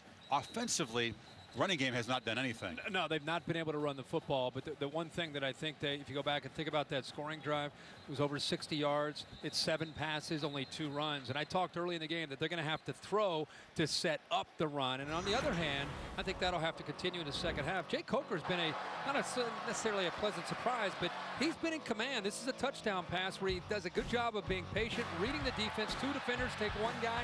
It opens it up underneath for Foster, and he gets in the football where he still has room to make a run upfield to be able to come up with that touchdown. So Coker off to a good start. We talked early that we thought Cooper Bateman might come into the game, but up to this point, the way Coker has played, you're probably going to see number 14 continue in the second half. And a senior from Mobile has waited a long time for his first start for a big program. Heather? Yeah, Kirk and Chris, I can answer your question. I just spoke to Nick Saban, who said, yes, we will go with Jake Coker to start this third quarter. As to whether or not we will see Cooper Bateman, he said, I don't know if or when we will see him in the second half. Defensively, look for Alabama to do a better job on third down. He said, we have got to get off the field on third down. We've also got a couple mismatches. Offensively, he said, I like the decisions that we've made in the passing game. We've just got to convert a little bit more on those good plays. I think a lot of Bama fans would say he has been a pleasant surprise, Coker, given the concern coming out of camp. Jamerson will try it from inside the end zone. And the kickoff returners have had a tough go tonight. Excellent coverage for both sides. Taking a look at today's AT&T strong performance. It's the quarterbacks. We talked Stave. Numbers aren't necessarily huge for 14 to 16, but both quarterbacks have avoided making mistakes. A lot of it is more of a high percentage throws for both these guys. Both the Paul Chryst from Wisconsin, Lane Kiffin from Alabama done a good job of putting him in a position where it's been safe. We'll see if that continues in the second half. At some point, you're going to have to take a few more risks. Remember, Wisconsin, better success dinking and dunking on 1st and 10 instead of running into that wall. Stave in his 29th start has been sharp throwing the ball. They'll give it to Clement, who had some carries early in the game, and most of them resulted in just like that. Not much against that physical front. That's not open for business tonight up to this point. Boys up front from Alabama, they are locked in on 6. The bad news is, Kirk, they keep rolling fresh bodies in. This is as deep a defensive front as there is in the country, so those linemen keep facing these fresh 300-pound bodies rolling at them. And big linebackers like Ragland. There's a second down throw quickly behind Ogunbowale, who couldn't come up with it. And Savvy was under a little heat there. It's 3rd and long. He felt the pressure from the corner off to his right. The corner blitz. He wanted to get the ball out of his hands as quickly as possible. But this time, you know, when you're throwing most of your routes 8 to 10 yards, the defense is not respecting anything downfield. And there have not been a lot of attempts by Wisconsin downfield. So the linebackers and the safeties start to squeeze at that 5 to 8. Like I said, 5 to 8 to 10 yards makes it a very, very tough thing to be able to execute and complete passes. Badgers 4 of 7 on 3rd down so far as the Tide show pressure. Play clock at 3. Savvy hurries it, loops a throw, incomplete. And a flag does come in along that Wisconsin sideline. They were looking for it. Marlon Humphrey was in coverage. This has everything to do. We talk all the time with our colleagues up in the booth with the officials. If you don't turn your head around and find the football, and this time Humphrey does not do that, you're always going to get called if there's any kind of contact at all. See his head? 15-yard penalty, 1st down. Never turned around to locate the football. Good call by the official downstairs. Kirk, that's the first time tonight they've targeted Tanner McAvoy, their opening day starter a year ago, who played some safety in the spring, then shifted over to wide receiver. He's really the guy they feel that's best equipped to win one-on-one battles, and Stavy finally takes a look for him. Takes a shot, and Humphrey did not play the football, and when you're not playing the ball, makes it pretty easy for the guys to make the right call. So Bama's had offensive and defensive pass interference penalties tonight. This is Taiwan Deal again. Nothing there. He's body slammed to the ground by Darren Lake, a backup nose guard who could start for a whole lot of teams. And Lake plays, talking to Kirby Smart even this morning, and they're going to put Lake in there more when they feel that Wisconsin goes to their heavy package, because he's good at the nose guard and it frees up the other guys to move to the edge. He's good at that Terrence Cody hold the point of attack. That time he did more than just hold the point of attack. He got off of it and showed some quickness to be able to close in on the ball carrier.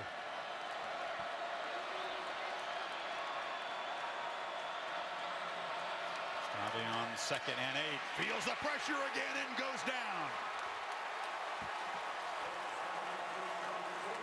The Tide converging there. Jaron Reed and Jonathan Allen, 2 defensive ends.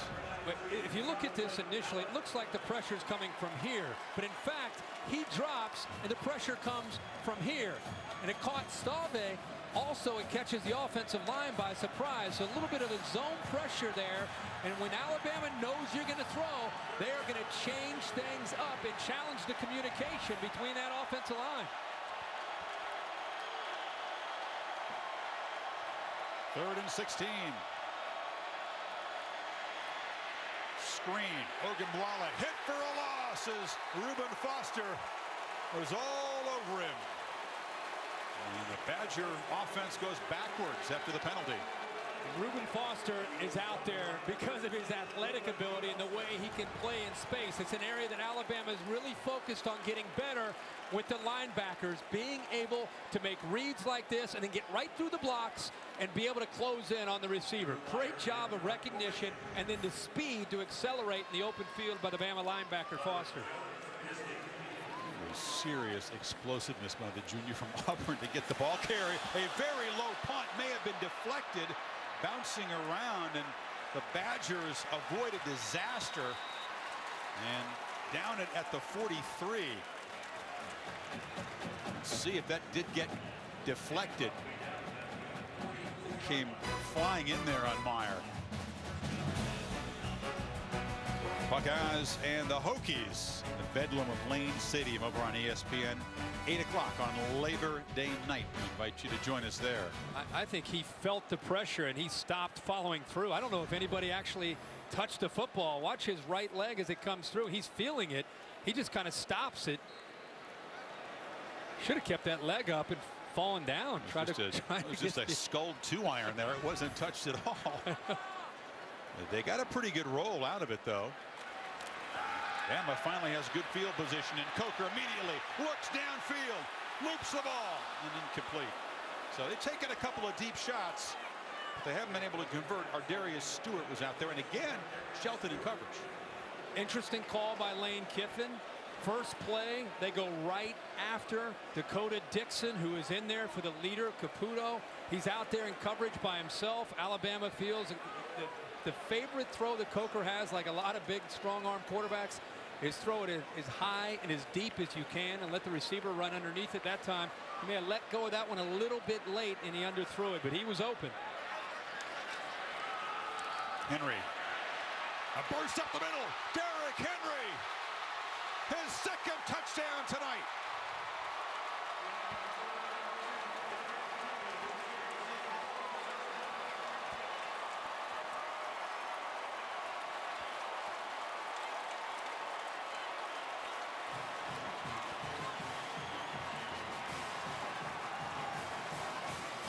And Alabama back up 2 touchdowns. By the action, watch the linebackers right here hesitate with the action, and then he's just going to follow the right guard around to be able to pick up a big block. The safeties, the linebackers hesitate just a little bit, and it's a missed tackle by the undersized safety, Musso, and off to the races goes the big fella.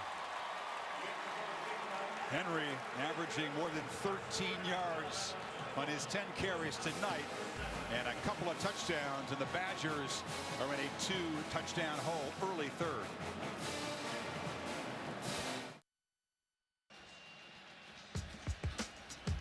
Aerial coverage brought to you by Goodyear. Everything Goodyear has learned making tires that go the distance inspires what they roll into yours. Goodyear, more driven. Official aerial provider of Saturday Night Football. But one run can change things quickly. And Derrick Henry, when he gets those 242 pounds rolling downhill, and a safety, Musso, Kirk, you pointed out, about 55 pounds lighter. That's a mismatch. Yeah. And Henry won that one. Howard with a huge block there. It was just really well executed. But if you don't slow him down as he's coming downhill, he's got some speed. He's going to pull away from people. Jamerson this time will take a knee. Cassidy Hubbard with an update from the studio. Thanks. Let's take a look at who's getting it done, presented by Wells Fargo, Texas, and Notre Dame. Malik Zaire with a 66-yard touchdown, airing it out to Will Fuller. Fuller's second TD of the game. Zaire, 14 of 16, 231 yards, 2 TDs. Back to you.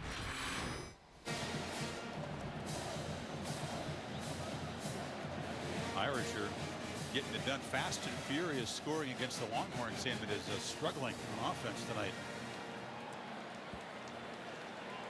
So the Badgers find themselves down 2 touchdowns for the first time.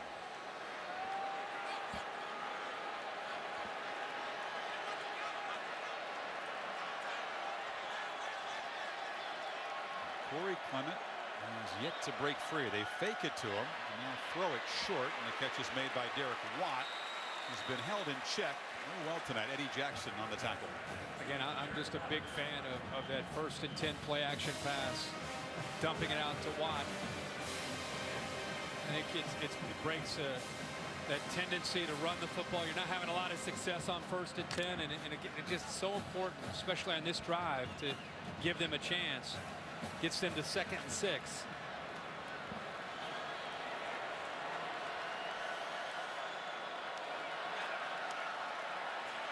Stave, ball knocked down, deflected at the line of scrimmage. He was looking for Erickson, and the deflection made by big Dalvin Tomlinson. Now they have 17 yards rushing right now, so it's no wonder. Look at that push that they're getting. When you can't get there, that's what Kirby Smart and Nick Saban want to see. How do you impact a quarterback? Knocking the ball down, getting him off his point. Anything you can do to try to just have an impact on that passing game. And that time, the big fella gets in there, Tomlinson, and knocks that ball down, set up this big 3rd down. Yeah, they need 6, or else Bama's going to get the football back. Low snap. Stave scrambling off the hands of Erickson, but that was messed up from the start. And here comes the Badger punt. There's that blitz package from Alabama. They show pressure from one side. Sometimes they come, sometimes they drop. That time they dropped. And I think, again, they're affecting the offensive line. See, the blitz looks like it's coming from the right. It ends up actually the twist comes from the left. Play never had a chance, but with Volts to center, he's thinking about trying to get the call right. By the time he snaps the ball, it's a bad snap, and the movement, when they get you to third down, has a bigger impact on not just the play itself. Here's the punt. Taken. And Cyrus Jones, a nice return, and the Tide is going to start in Wisconsin territory. Leading by 14.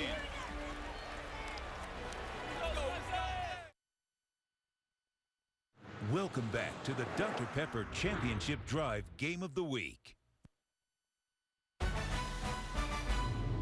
Saturday Night Football presented by Wells Fargo. Brought to you by Ford. We go further so you can. Chick-fil-A. We didn't invent the chicken, just the chicken sandwich. And Pacific Life. For life insurance, annuities, and investments, choose Pacific Life, the power to help you succeed. Tide take over in plus territory in that Badger defense, Kirk, which did a pretty good job all night until that Henry 56-yard touchdown run. Now really has to make a stand, try to keep this thing within reach.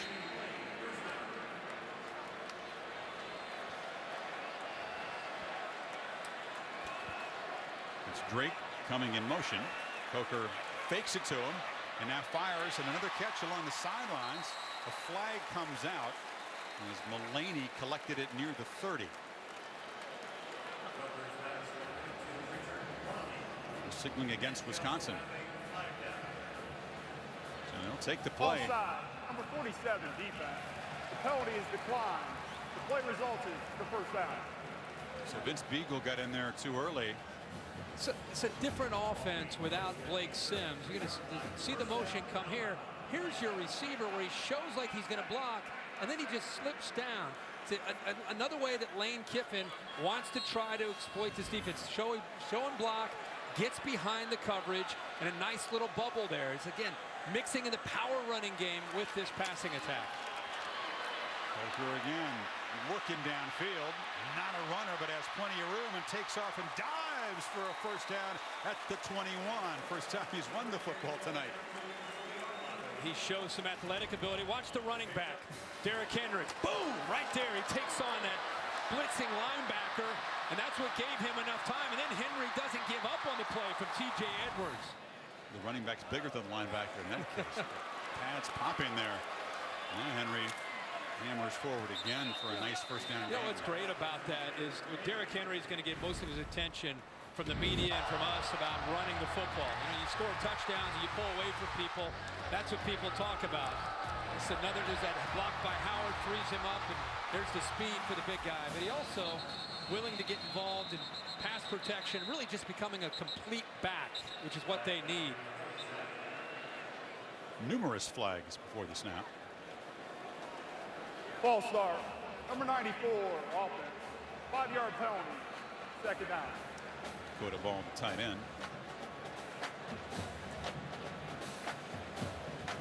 Now, if you can't block the blitz, you're not going to be trusted to be an every down back. No, but Henry's complete. You know, a lot of times, guys, in today's day and age, they're so successful as runners that they don't always pay attention to that aspect of the game. Pass pro are willing to be unselfish, and Henry is that kind of guy. He wants to be involved in everything. I don't think he minds contact, however it happens. No, it's not so much contact, it's the mindset of knowing who's blitzing. That time, Alabama moved the left tackle, Cam Robinson. So back-to-back false starts, pushing the Tide back after they'd gotten down to the 21. Henry with 131 yards, again on 11 carries, 2 long touchdowns, 1 on a fourth down play. 2nd and 17, and you flip it short out of the hands of Ardarius Stewart. Incomplete. This will frustrate Kiffin and Saban because they were moving down to the 21-yard line. The 2 penalties incompletion, and now it's 3rd and 17. Not nearly as comfortable field goal range. No, and really the execution, you get spoiled with an Amari Cooper on those kind of plays. How many times last year did you see Amari Cooper catch that kind of ball, and the ball was just always put right there?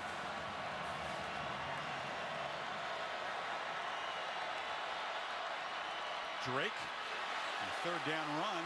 A flag comes in again in the holding zone as Shelton brings down the ball carrier. Tide are killing themselves here. It's a holding call, a 3rd penalty in the last few plays. Holding, number 71, offense. 10-yard penalty. It's 3rd down. Ross Pierce-Baker, one of the new starters on that offensive line, a freshman from Iowa. Actually, Pierce-Baker and Taylor, Jackson, 3 guys up front, holding their own. It's been a pretty physical battle. When these two teams play anybody, it's usually a pretty physical battle in the trenches, especially when they go head-to-head against each other. Oh, 3 penalties now. They were down to 21. Now they're back to the 38. They need 27 yards on this 3rd down. Henry and Drake both in the game. And now they motion Drake. Coker flips it short to Henry. He has some blocking. He'll be knocked down way short of the marker. Almost like who wants to hit him? When he's running full speed, it's like who dares to step in front of him?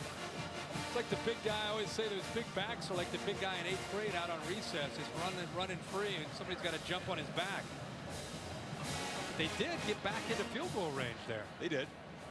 Adam Griffith, subject of a terrific story on College Game Day by Jim Wojciechowski this morning. We urge you to seek it out on Twitter. He is a true survivor. Born in Poland, lived in an orphanage, and then adopted by Michelle and Tom Griffith in Alabama. From 44. Yeah, Adam hooked that one.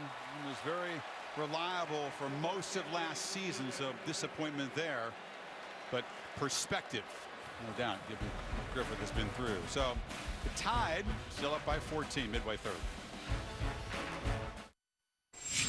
Dr. Pepper Championship Drive update. Arizona State, Texas A&M, and Houston. Kyle Allen, who's been sharing snaps with Kyler Murray in this game, takes it down the field. A 9-play, 84-yard drive, capping it off with this 12-yard run. Number 15, Arizona State, trailing Texas A&M over on ESPN. Chris, back to you. This has been a great start for the Pac-12 conference, which entered the season with lots of hype. People saying that maybe it had overtaken the SEC as the deepest conference. Badgers from the 26. Fake it, and Savi's pass again batted down as those big Tide defensive linemen. It's Tomlinson in the mix again. They've got it a couple of passes. Get some hand-eye coordination going on down there. Second time he has timed that up perfectly. 6'3", 295 pounds. Part of that rotation up front of keeping those bodies fresh. Savi's a 6'5" quarterback. He's not a short guy. See, a lot of traffic in the middle. A lot of traffic.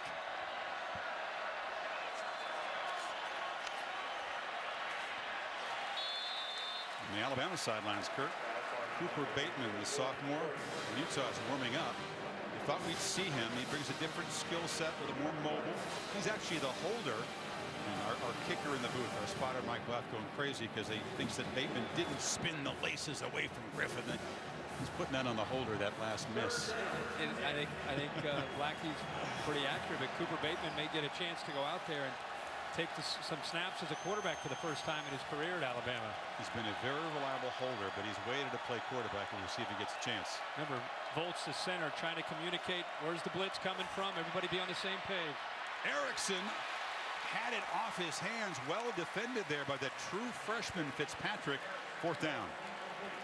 Minkah Fitzpatrick, New Jersey's top prep player, one of the top DB recruits in the country. He's just gotten the attention of all the vets in camp. He's going to be a star. Well, he's the next great one. I mean, they have had some great corners and safeties over the years. And watching him play even in camp, I went to one of their scrimmages, and he was probably the guy that stood out the most to me.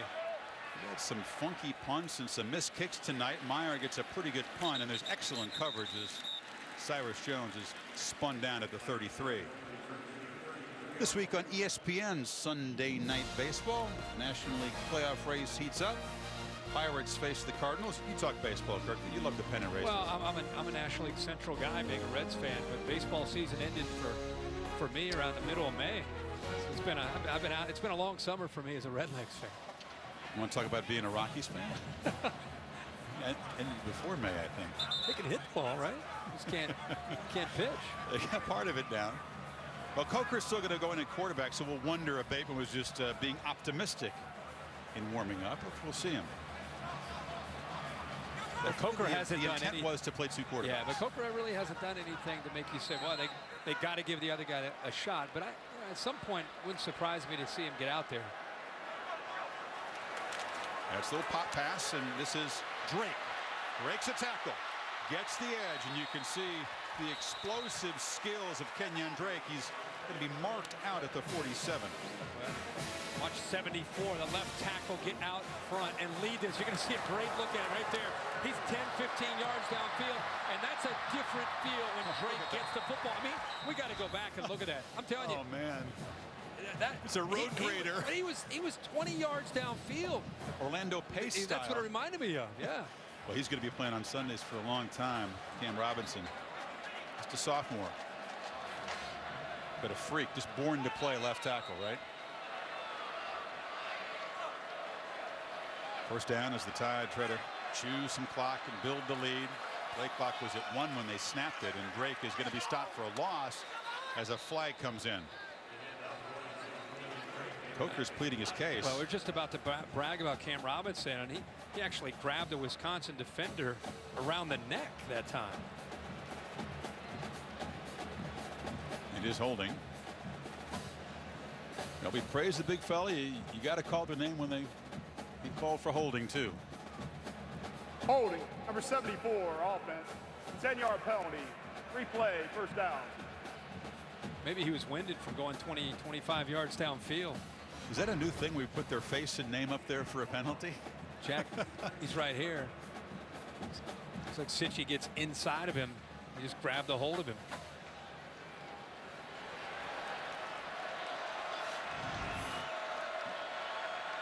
First and 20. It's Drake in the pistol. Coker over the middle.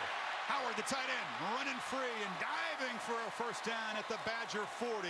This is why he's such a dangerous weapon in the Bama offense now. And without Michael Caputo, again, not just run support, but in here in the middle of the defense. Just a quick throw behind the linebacker in front of the safety. And Howard picks up the first. Now the Tide showing some tempo. Coker again throws it short. Stewart, another first down quickly. They recover from the holding penalty and move it to the 25. And right now, Wisconsin getting exposed in coverage with those two linebackers, Edwards and Jacobs. Caputo not in there to help with communication. They found a weakness. Here's Caputo, who's out probably with a concussion. He had a big hit early in this game. An all-conference safety that's been out the entire football game, and the other safeties have had to try to pick up the slack. But right now, they're going after the safeties and backers. Drake makes a cut. Gets the edge and dives down near the 12, and the Tide can smell blood. Another first down. Completely different style of running back when Kenyon Drake gets his hands on the ball. You got to deal with the power running downhill, and then kind of a scat back. Watch the vision, the jump cut. Look how loose he is and able to get around defenders with that great vision. Coker flips it into traffic, and the play nicely broken up by Edwards.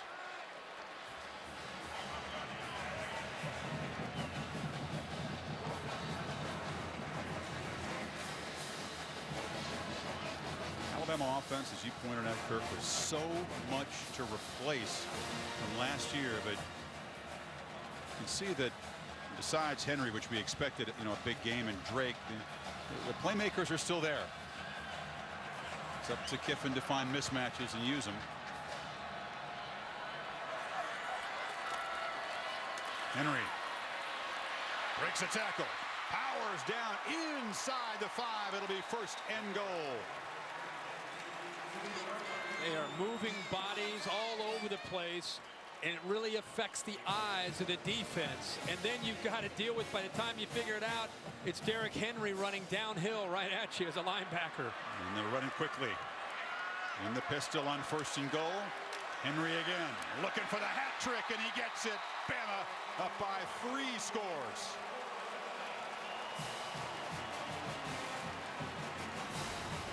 He's been doing this all night. But watch this center, Brian Kelly, pick up the nose guard, work up to the linebacker, opens up the hole for Derrick Henry. Ryan Kelly has had a great night, as he always does, for this Alabama offensive line, the anchor and the leader of that group up front. Kelly told me, I got to be perfect. That's how he takes his job, and maybe not perfect, but close to it tonight. As that tied O-line opening some creases, and number 2 muscling in for his 3rd touchdown this evening.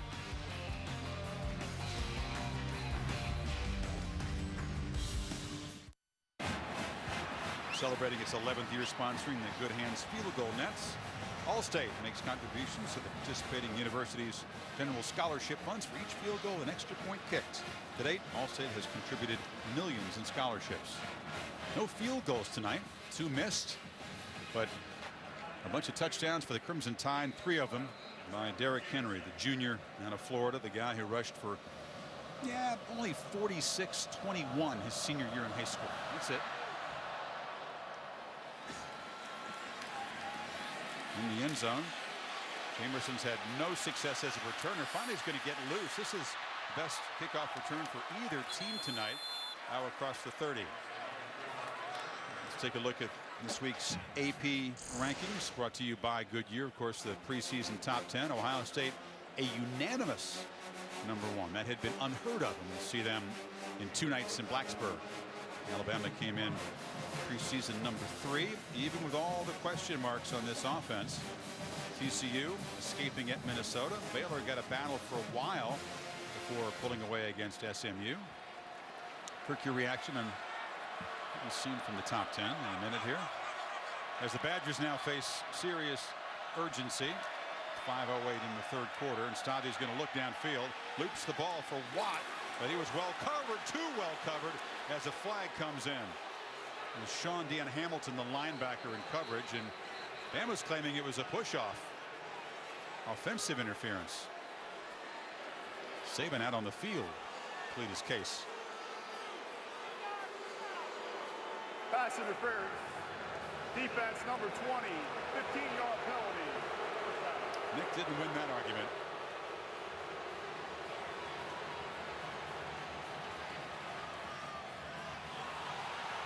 Look. He's upset. He feels that Watt was actually pushing back. That's what he's fired up about. This is a Big 12 crew, and some fans of the Big 12 believe that their officiating crews are kind of pass happy for pass interference calls. The numbers don't really bear that out. I think that the Taiwan deal. In fact, you've looked at all the conferences. There's not a huge difference in terms of how they call pass interference, how tight it is. As far as running the football, this is pretty much what it's been like for Wisconsin, with the movement up front, just nowhere to go. This quarter alone, -3 yards coming into this drive. And for the game, Chris, 17 yards rushing.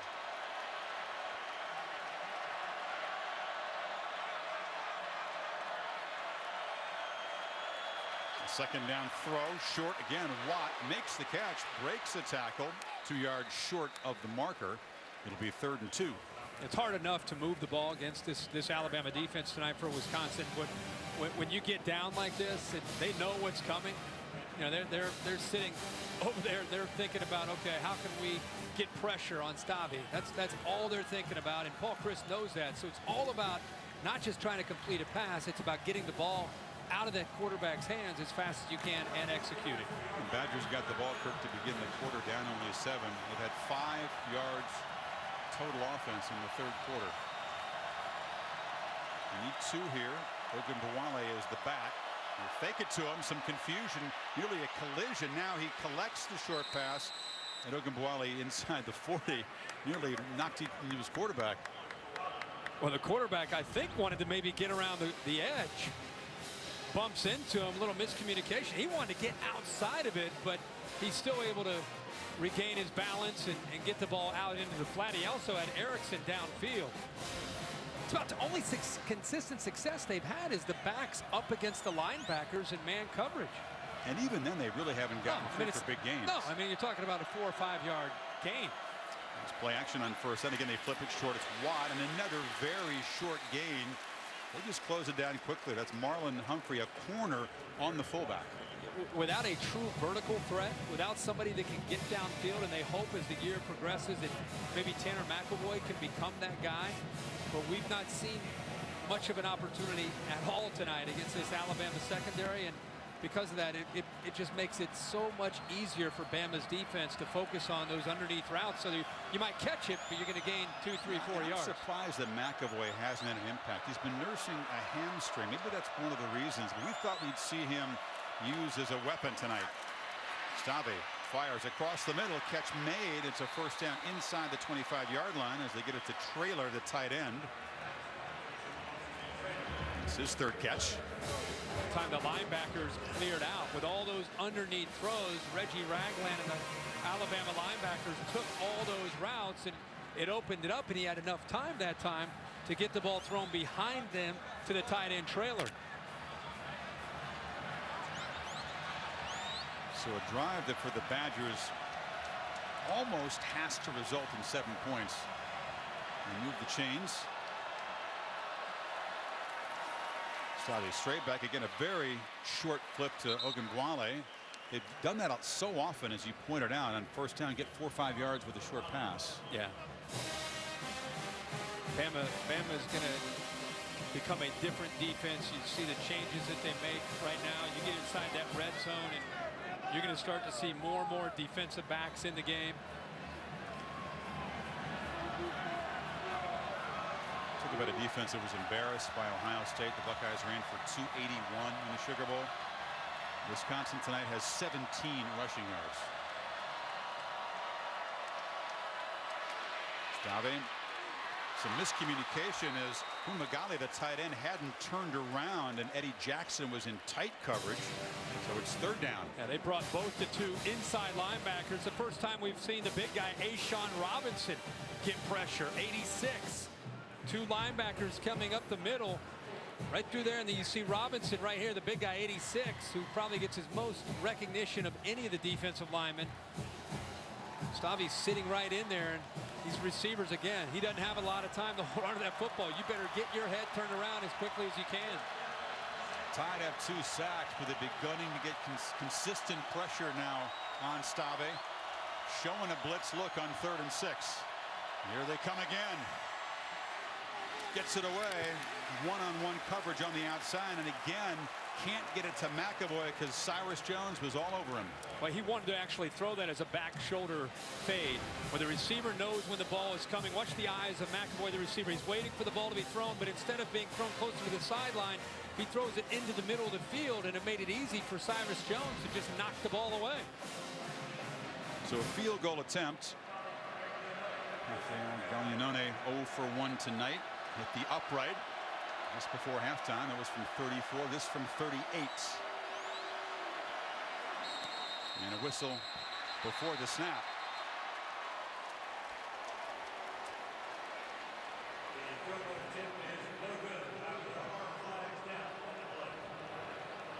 Ball start. Number 76, offense. 5-yard penalty. 4th down. So now back them up 5 and make it a longer field goal attempt. You like the call that Chris is going for a field goal just to try to cut it to 18. They would have needed 6 yards on 4th down there. You know, it's easy to sit up here and say, what are you doing? You need 3 touchdowns. We're getting late in this game. You wonder if it's just about this game, or is it about trying to, at week 1, trying to continue to just grow as a team and kind of establish some confidence. But I personally go for it. Now it's a 43-yarder, and Gallinone just slides it through. So with 1:05 to go in the 3rd quarter, the The Badgers do get 3, but they got to get a few service breaks. They got to get that Bama offense off the field there.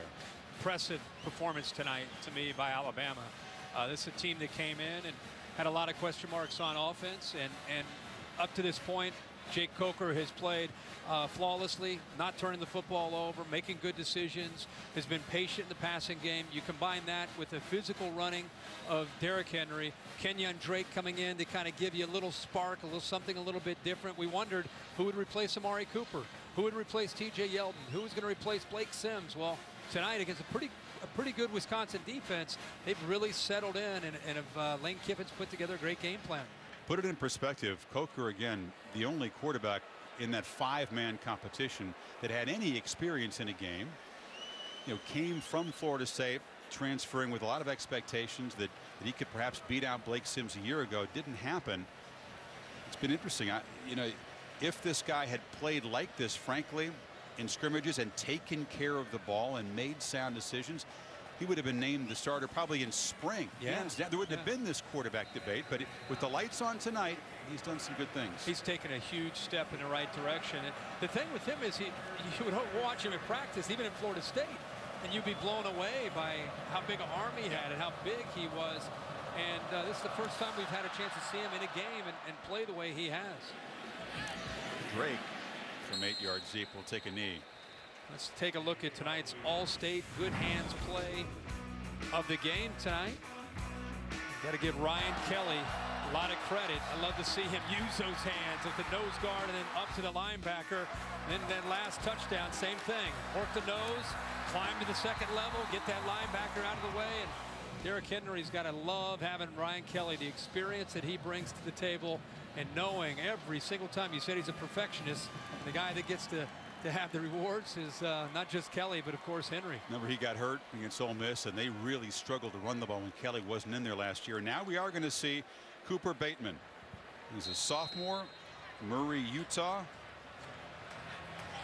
And he's going to get his first look, his first college snap for the guy that was very much in competition for the starting job.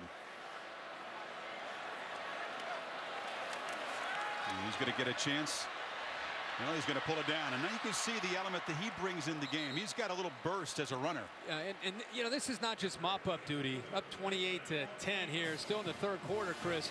Coker's look great. What's the best thing Cooper Bateman could do in a quarterback battle with the lights on and on the stage? He needs to come in and also perform well to be able to stay in this race and not let Coker run away with it. Exactly. These are very important snaps.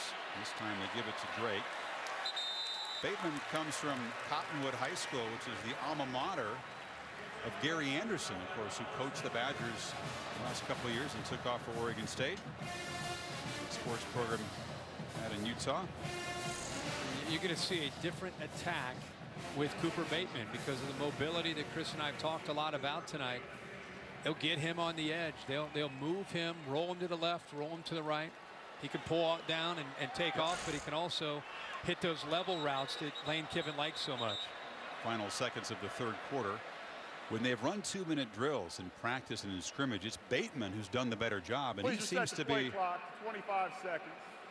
Seems to be the quarterback who's more comfortable running tempo, at least in the scrimmages. So that will be the end of the third quarter. A successful quarter for the Tide as they put a couple touchdowns on the board and extend it to an 18-point lead. End of 3 in Arlington. Back for the fourth after this message and a word from your local ABC station.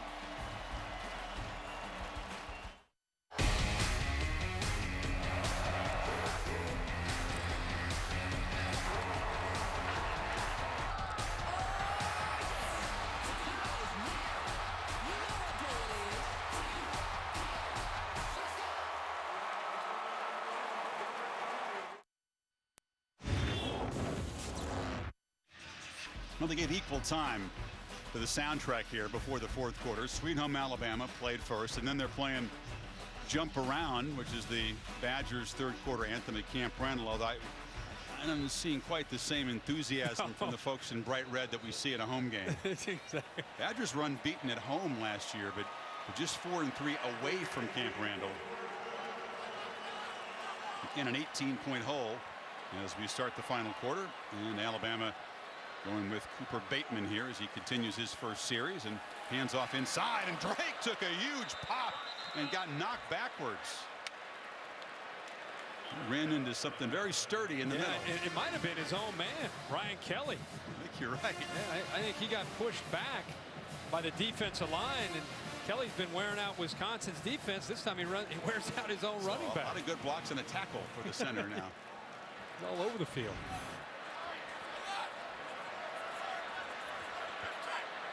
See if they give Bateman a chance to throw his first pass. Tigers show pressure up the middle in a zone read look. They flip it very short, and Howard, the tight end, with a stiff arm and a short gain. Schobert shoved him out. It'll be third down. And again, you can just feel the difference in Bateman. His footwork, way he can get off to the edge, puts a whole different kind of pressure on a defense that's been dealing with Coker for the most part in the pocket. And again, we talked a lot tonight. Coker's had a lot of success, but it's a different way of attacking for Lane Kiffin. Let's see how he does here You on think he's third bothered down. over there, Jake, that he's not still in the game after playing so well? I don't think so. If he is, he better not show it. And Bateman on third down again fires. Nice catch by Calvin Ridley, the talented freshman receiver. First down in Wisconsin territory. Between Ardarius Stewart, Robert Foster, and Calvin Ridley, these are the receivers that they feel as they gain more and more experience. These are the guys that are going to be able to take that next step and become big-time playmakers off the edge. Ridley, one of the top receiver prospects in the country. And Bateman fires far side. A flag comes in as Stewart is knocked down. Another flag comes in late.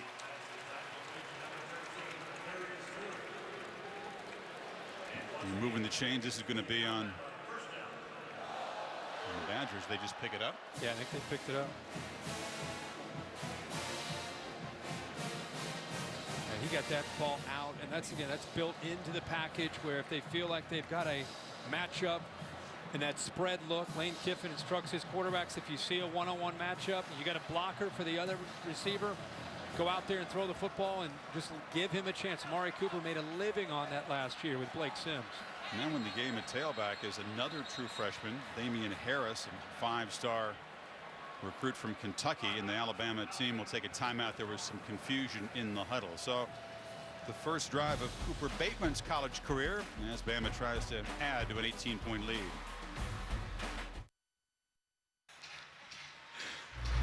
Look at Bama's last 6 seasons. They won 3 national championships in the 4 years, 2009 to 2012. But in 2013 and again last year, lost a couple of games late. And they didn't finish, in their own words. Of course, run over by Zeke Elliott and Ohio State down in New Orleans. They faced 170 more snaps on defense, Saban told me, than the year before. And the defense, he thought, sort of wore down late. It's like playing 2 extra games. Tonight, that defense has not been on the field much. And Bateman throws complete.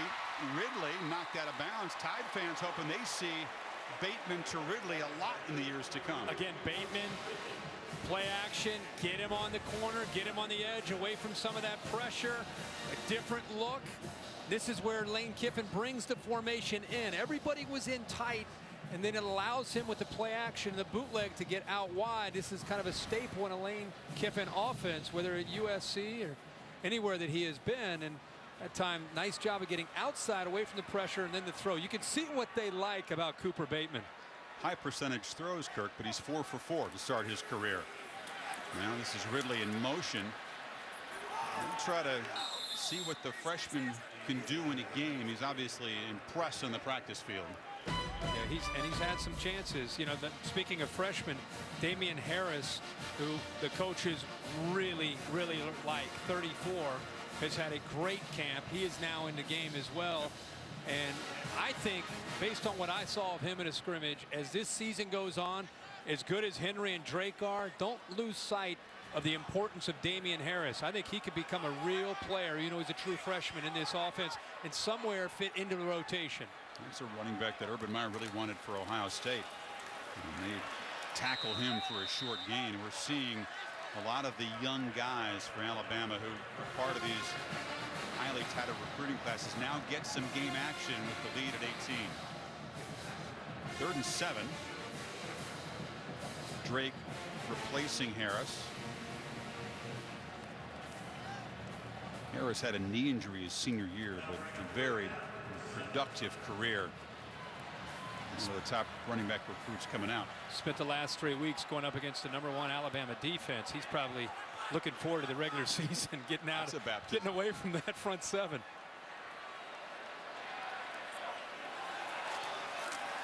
Bateman looking for Drake, and incomplete. Drake hadn't turned yet. It was a wheel route, Chris, and Joe Schobert that time ran with him and completely took Drake out of the play, and Cooper Bateman locked in on him. It was either going to be throw it there or take off and run. There was just not another option for Bateman. So good coverage by Schobert. He had nowhere to go with the football. So Bateman moves the team 53 yards in 10 plays and stays in as the holder now for Adam Griffith. Missed from 44 earlier, this from 39.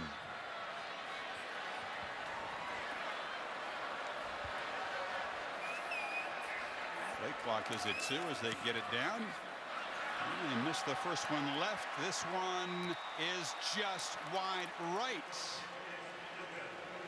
So Adam Griffith, who made his first 7 kicks a year ago before he got hurt and had a slump, misses his first 2 of this season.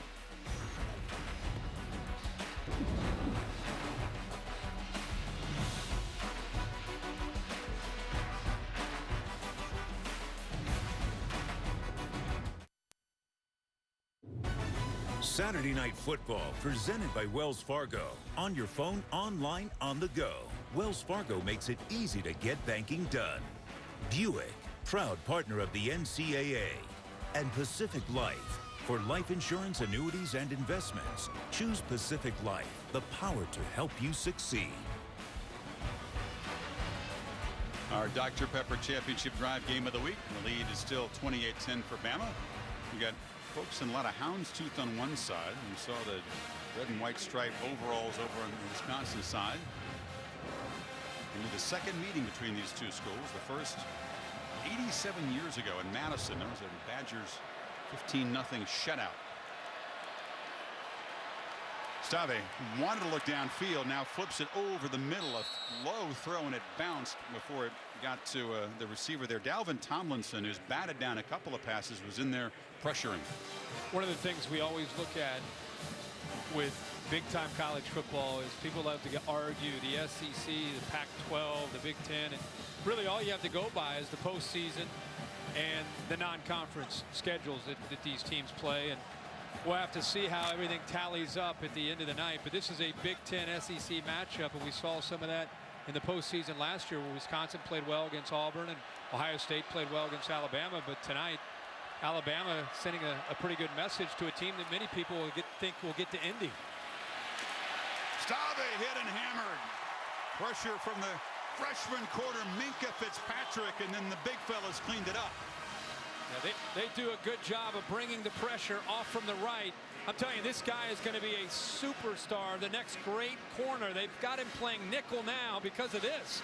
He's physical for a true freshman. 6'1", about 195 pounds, out of New Jersey. Went down to Tuscaloosa. They say he's a student of the game. He's not just physically gifted. He wants to learn everything that Mel Tucker, who's now coaching the secondary, has to offer. Mel Tucker, the Bears defensive coordinator the last couple of years, spent a long time in the NFL. 3rd and 21. And the Tide rush forward, but still getting Stavi's face, and he fires high. They are teeing off on the quarterback now. Reggie Ragland came in, and 252-pounder hammered the quarterback. There's a flag. It's back in the Personal foul. Chop block on number 61 and number 23 offense. The penalty is declined. It's 4th down. Yeah, you're Joel Stave. You're looking out. They're rushing 4. You got a chop block, right, Chris? And there's nobody getting separation. I mean, there's nobody open. You're looking at crimson jerseys, and then he gets drilled by Reggie Ragland, despite the chop block. Ragland preseason All-American, looks like it tonight. A lot like Dante Hightower used to be, a linebacker. Then they get you to third down, puts his hand down as a rush guy, as a defensive end. Should have a huge year for him. Myers' punt is taken in plus territory. And Cyrus Jones trying to create some space and get wide. Couldn't quite break the tackle there on the edge, but sets Alabama up at the 42. Now a very late flag flying in. It was after the play was dead, and back judge threw it. It was really late.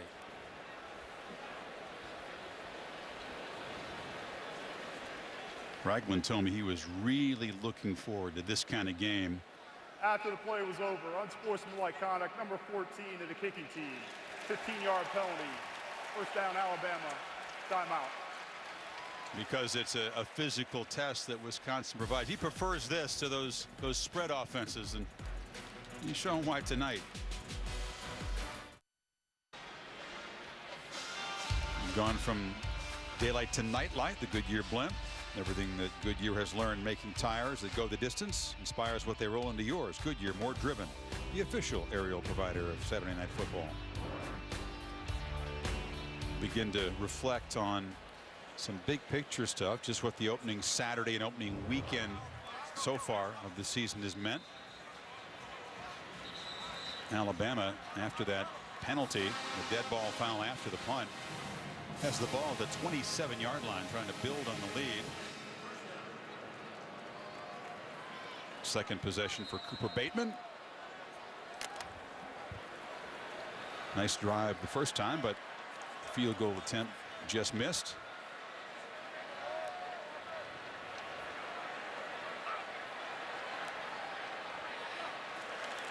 They fake it to Harris. And now flip it to him, but the throw is behind him. He had to turn around, and then kind of disrupted everything. Down, no fumble. Harris tackled at the 31. Jack Sitchie got him. And this is an area where Cooper Bateman will eventually be able to grow.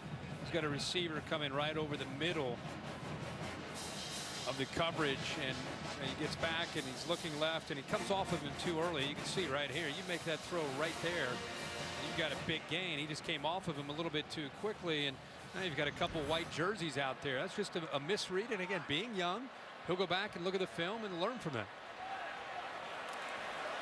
Harris. The flag comes in as he's knocked down at the 30. You know, honestly, I think that's an example of why Coker probably got the edge. Bateman is making good plays so far, but little things like that where Coker, just from being around, having experience probably throughout camp. 75 offense, 10-yard penalty. It's second down. So when it's that small of a difference between Coker and Bateman, you need to get him out in a game to see how they're going to perform. And boy, Coker has really stepped up tonight and shown the coaches what he can do. Late local news coming up next, except on the West Coast. ESPN Sports Center will have highlights of the busy day. Third holding penalty on the tie. That's something they will not be pleased about when they look at the tape. Bateman on second and very long, takes off and scampers out at the 40. No turnovers tonight for either team, but it's gotten a little sloppy here after halftime.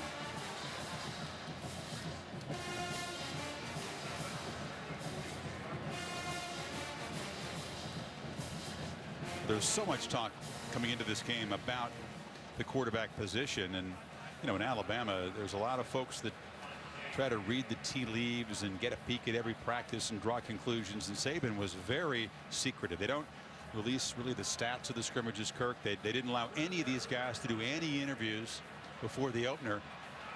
There'll still be more conversation, but you got to believe that Coker has certainly established himself. Yeah. Drake spins free. Kenyon Drake has room. Gets a block on the edge and tight ropes for a touchdown.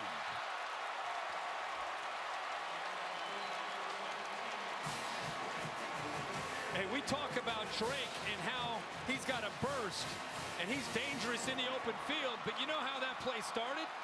He was wrapped up. Here he shows an ability to get through. Look at that right there. He's down, but he doesn't give up on the play, runs through the arm tackle, and then this is what he's known for. You get into the open field, you try to slow him down. He stays in bounds, but the acceleration down that sideline, he is beautiful out in space.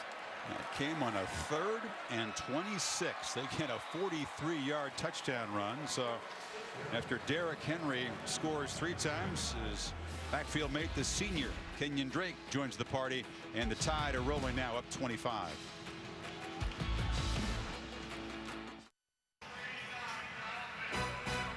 Now we've seen one preseason playoff contender in Alabama. Ohio State, the unanimous #1 in the preseason polls, visiting Virginia Tech with Joey Bosa and 3 playmakers suspended, and Noah Brown, the receiver, who was injured in practice. So it'll be interesting to see how Urban Meyer uses the quarterbacks. There was a scare with Cardell Jones going to the hospital because of a severe headache overnight, released. They say he's okay, but there's some interesting issues going into that game Monday night. Hope you'll join us. Jamerson, too deep to bring out. Let's take a look at our Pacific Life game summary. It's been pretty one-sided, especially in the second half, where Alabama has pulled away. It's been a big show tonight by the running back Derrick Henry. A career night, 13 carries, 147 yards. That's averaging 11 yards a carry and 3 touchdowns, a couple long ones. And how about the Bama defense? Look at that, allowed 8 rushing yards against the Wisconsin team with 3 sacks. They have pinned their ears back in the second half and made life miserable on this Wisconsin offense. Yeah, Badgers, Kirk, just 20 yards total offense after halftime. And Bama has outscored him 21-3 after the break. Erickson comes in motion. They hand it to him. Can he get the edge? Yeah, Erickson showing the speed, finally muscled out near midfield. Heather? Hey, Chris, you mentioned that we haven't seen much of Corey Clement. The reason why the running back for Wisconsin has a left groin pull, doubtful return, which is definitely frustrating for a player that's already been battling an ab strain and has been chomping at the bit to move from Melvin Gordon's backup into the spotlight this year. He'll have to wait a little bit longer. It is a disappointment. He was fighting through some pain, an abdominal situation that he had an MRI for, and now a groin that I hope isn't a lingering problem. The LSU game a year ago, Gordon had to leave the game with an injury. They use a wide receiver, Kirk, to get a 25-yard run, by far their longest of the night. Right. And I happened to look down and watch Nick Saban after that long run as Heather was giving her report, and he was, needless to say, pretty fired up with his secondary for not sealing that edge and allowing Erickson to get to the outside. You know, Nick has been, and sometimes he's tougher in these kind of games, coaching, when he's up by 25 with 7 minutes to go, than the games that are close. That's a great point. He will never stop coaching. Deal, work in the middle, inside of 7 minutes to go. And what is Paul Chryst, you think, trying to accomplish here? The lead obviously out of hand, but what is he trying to build as the Badgers go into a Big Ten schedule, which is frankly very soft? They'll be favored in almost, if not all, of their games going forward. Exactly. I mean, go down their schedule, and we will here shortly, and try to find a game where you'd expect them to be an underdog. There might be one, maybe. We'll have to take a close look at it, but it kind of gives you an idea of what they have left to do. As I said, this is a team that many people think will get to Indianapolis and play in a Big Ten championship game. They need 3 on 3rd down, and Stavi flips it short. Catch made, and Buales getting free for a first down. To answer your question about if you're Paul Chryst and you're a first-year head coach and you've been here as an offensive coordinator, but this is your first year back in Madison and you're the head coach and you're down 35-10. It's the first game of the year, and as bad as this feels, you want to see who's a foxhole guy. You really are. You're going to learn a lot about who's going to quit, who's going to fight. How does a team respond? Because the eye in the sky, the film, when you break it down, it's going to tell you everything. Stavi Rowan fires short. Erickson makes, Deal makes the catch, and he's muscled out. Cassidy? Thanks, Chris. Arkansas State taking on number 8 USC, and Cody Kessler picking up where he left off last season. A 61-yard TD pass to Juju Smith-Schuster. USC up 7-0. Chris, back to you. Pac-12 could use some good news. Arizona State beaten tonight by A&M, one of the few Pac-12 SEC collisions you get to see.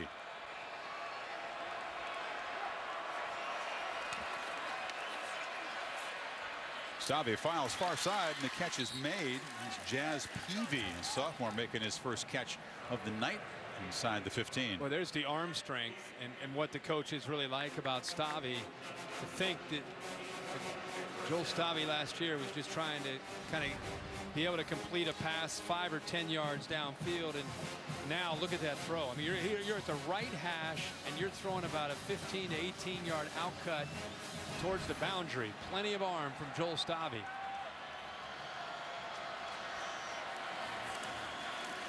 Stave for the end zone. Heavy traffic as Wheelwright was covered in a flag now, and was Minka Fitzpatrick with him, and it'll be interference. Again, it's about not getting his head turned around and having a chance to play the ball. If you don't play the ball, it's going to be pass interference. Pass interference, number 29, defense. The ball will be placed. It's by the foul. Automatic first down. Watch his head. And very talented young man, Fitzpatrick. Not only the shove, but he never even found the ball. Look at this. Look at this view right here. Pylon inside cam. the pylon right here. Boom. Uh-oh. It can take a beating. Is it alive? No, it's alive. It's okay. Those are the cameras they put in NASCAR cars. They can take a collision. So first and goal. Stave across the middle, caught for a touchdown.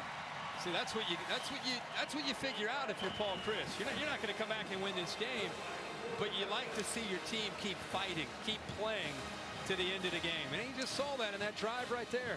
Rob Wheelwright, the junior out of Columbus. And they will not stop coaching on that Alabama sideline. That defense gave up the big run to the wide receiver. Pass interference penalty setting up Stave's second touchdown pass.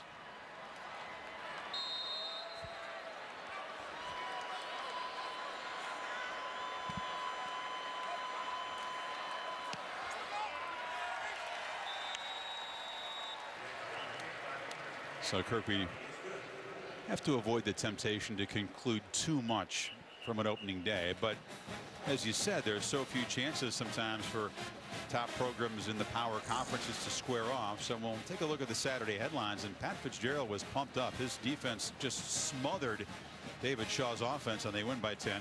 You loved what you saw from Josh Rosen at UCLA. My gosh, for a true freshman who was in for the spring, he played about as well as you could ever imagine a true freshman in his opening game. I mean, 28 of 35, and the throws that he made. Wait till you see the highlights.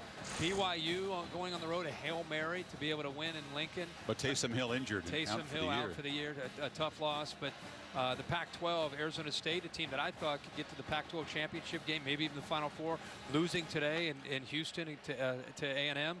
And how about Stanford, we just touched on? Those are two teams that a lot of people felt could be very competitive. Just a bad day for the Pac-12 and the Big Ten also, not just Wisconsin, but Penn State losing to Temple. Some tough games for some of the high-profile conferences out there. Texas maybe not expected to win at Notre Dame, but the Longhorns didn't look real good. And Malik Zaire, who takes over a quarterback, as many incompletions as touchdowns tonight. He was 19 of 22.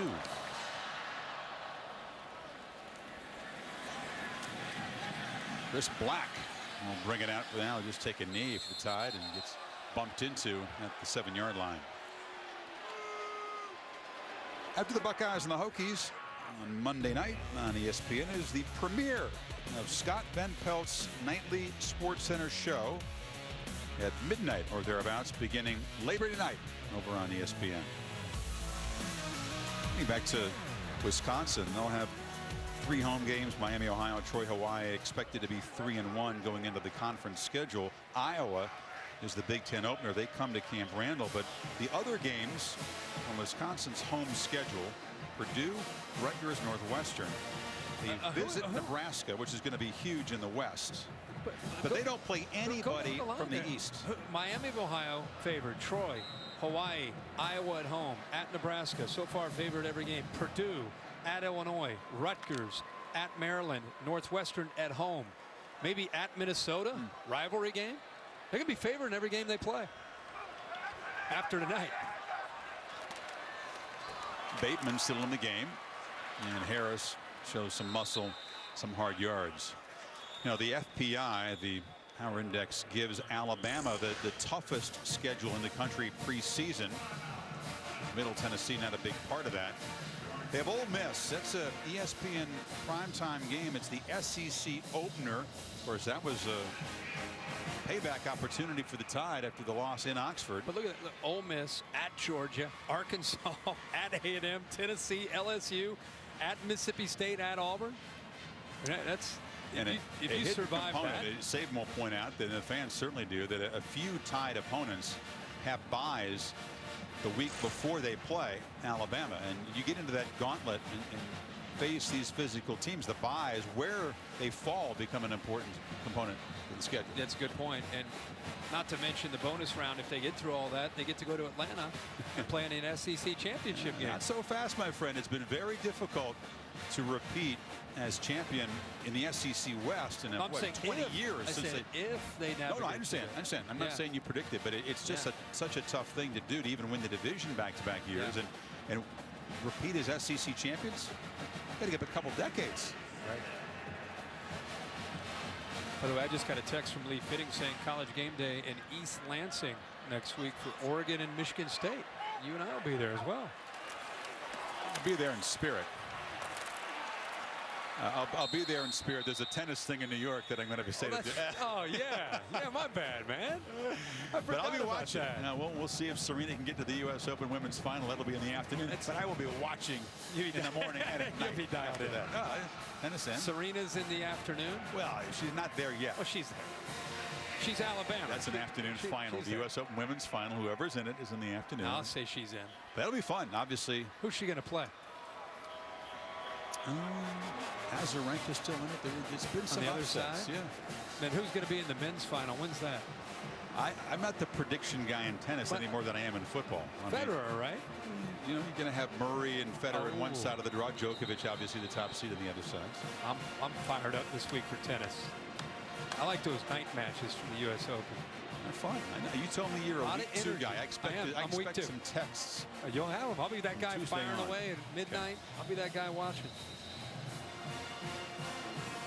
So 4:19 to play.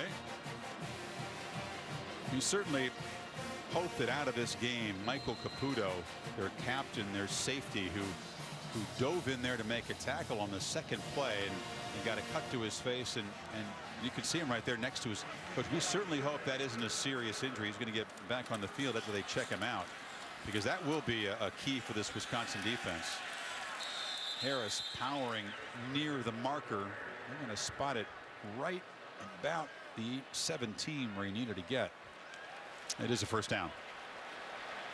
Caputo tonight was his 29th career start, all conference last year, and a guy that, you know, with a veteran secondary, Still trying to be a leader over there. He's still out there coaching with the concussion. You know, he's involved, but let's hope that he's able to come back. It was just a little bit of a scary moment. It was first or second play of the game. Yeah. He got hit when he tried to tackle Derrick Henry. He went into the wrong side of the field. He went over to the Alabama huddle. That's a red flag. Yeah. Play clock running down. Does Bateman see it? No, they saw it on the sideline, and Kiffin calls a timeout. That's part of the learning curve, too, getting organized out there. There's a flag. Nick says we get the timeout called. Let's go back to the Caputo injury for people that didn't see this. This is here he is 7 coming up, boom, right there, and he lays flat on the ground, and then he worked his way back to the huddle. His huddle's all the way to the right. And he still wanted to stay in the game, but the prudent decision made. Such an emphasis as it should be. Player safety, especially involving head injuries. Controversies in several sports, not just football. There's lots of concussions in soccer, in hockey, and those sports traditionally have not paid even as much attention to it as you do in football. But that hopefully is beginning to change. We don't know the severity of it, but it was certainly enough for them to flag him and take away his helmet a couple plays into the game. You know, for Alabama, the big buildup tonight for us in the open and early in this game was they lost so much with Blake Sims and the receivers and TJ Yeldon. They lost their top 3 receivers who would step up, and we did have some guys step up without a doubt tonight. We're going to officially review the spot. Was he down before he got the first down mark? You can see he hasn't touched yet. He gets a good look. He's still driving those legs.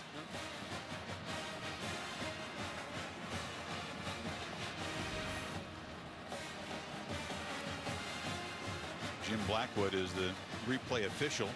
I was just talking about who would step up, and Lane Kiffin has got to be very, very happy with the night from his offense. Jake Coker, great night throwing the football around, making good decisions, avoiding turnovers. Derrick Henry, a couple big runs, ended up with 3 touchdowns.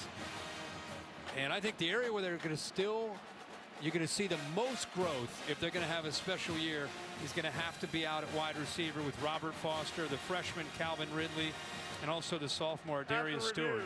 The ruling on the field is confirmed. First down. The game clock will start on my signal. The spot was corrected. An Alabama team that didn't have a lot of takeaways last year, not nearly enough, only 20 of them. Doesn't have one tonight, but they don't have a turnover either. Right. Surprising, really, in an opening game that we've so far had a turnover-free game.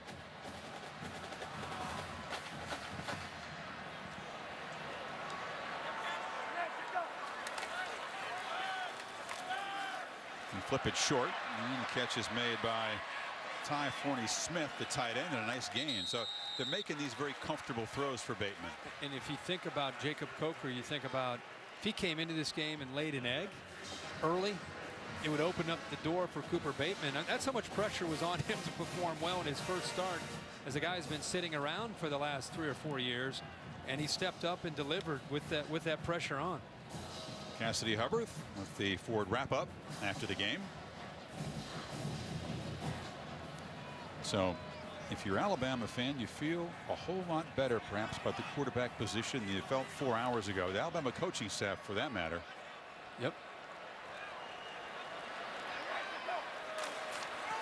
Harris hit in the backfield. Immediate penetration by Vince Beagle, the man of many hairstyles.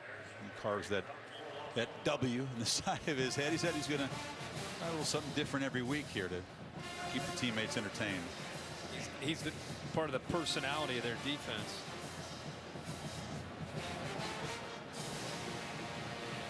You know, Beagle is the personality. We talked about Schobert, who's an outstanding outside linebacker on the other side.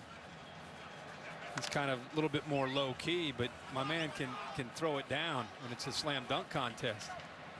That was crazy. Harris again chased in the backfield. I mean, this the football team had a slam dunk contest, and an outside linebacker said, "Hey, I can handle this." Oh, I love the reaction from the team. Let's say they maybe didn't expect to see that from old Joe. Yeah, fair to say. How many outside linebackers can do that? High school. Not that many tailback. guys in college basketball can do that. That was pretty. 6'2". He's only 6'2", yeah. He's got to get 236 pounds in the air to do that, too.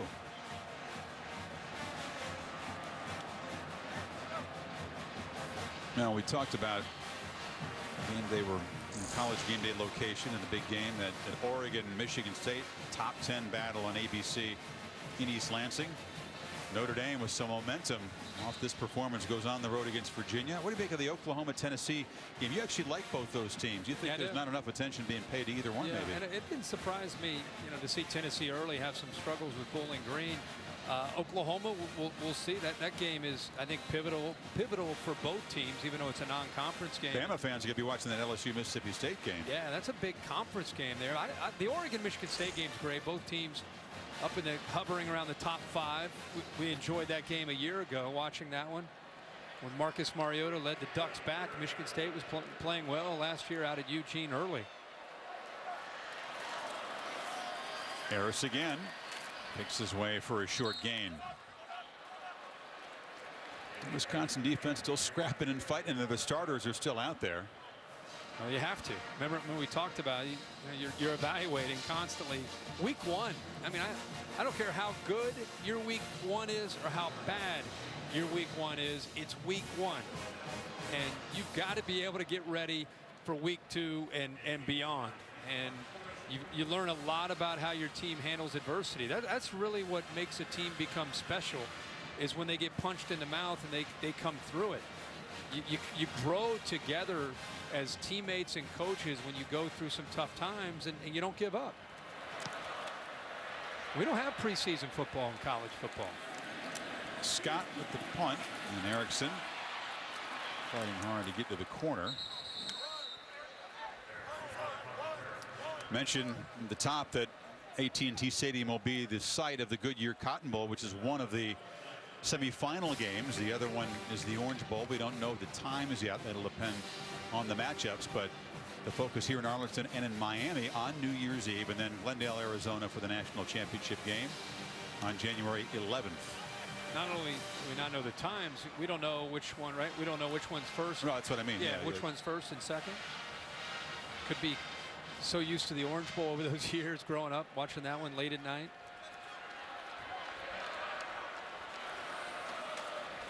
So Stavi, with 1:11 to go, finds Erickson again. That's been a good combination. They used the backs exclusively early and then got Erickson involved. And see, here's an example of maybe somebody sitting at home and saying the game's over. You know, what are they doing? We're down 35-17. It's not about trying to score and make the score look more respectable. It's really more about, okay, we're playing Alabama's defense. We have a chance to work our 1-minute offense here to try to get down the field against a really good defense. Let's instead of just killing the clock, let's work. Let's try to get a little bit better. They fire downfield in heavy traffic. There's the first turnover of the night, and Eddie Jackson is off and running. Knocked down at the 20, and a flag comes in very late. Another one as the safety converted cornerback creates the first turnover of the evening. Stave just throwing it into traffic in desperation. Playing man to... After the interception, illegal block in the back, number 21 of the intercepting team. 10-yard penalty from the spot of the foul. First down, Alabama. They're playing man-to-man, Chris, underneath, but both the safeties, Smith over here and Jackson, who ends up making the interception, off to the right. They're just going to sit back and kind of read the quarterback's eyes, playing a little bit of center field, and ball is overthrown. It sailed a bit and right into the hands of Eddie Jackson. The team that was 70th in the FBS, 11th in the conference with only 11 interceptions, gets their first of the season.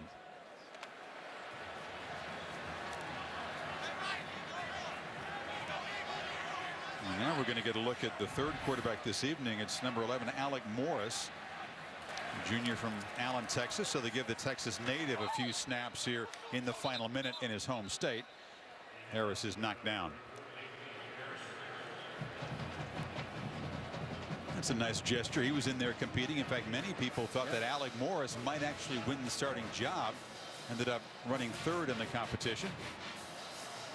But he gets back to his home state, and you can say he got in the game. He did. He you know, they started with 5. They worked their way down to 3 and eventually down to 2. But Alec Morris was battling. He really was. He didn't do anything to hurt himself at all throughout camp. I think at the end of the day, the other two may have a little bit higher ceilings with their physical abilities. And they said this was a solid guy, really avoided bad plays, which is not easy against Alabama's top defense in practice. Harris shows a burst and gets down near the 25. That'll do it. So Alabama busts open a close game at halftime and overpowers Wisconsin with the running game. Corey Clement really limited, only had 16 yards rushing and left the game with an injury, which we hope isn't serious. That would be a big concern. And Alabama answers some questions at quarterback and gets a big game from Derrick Henry.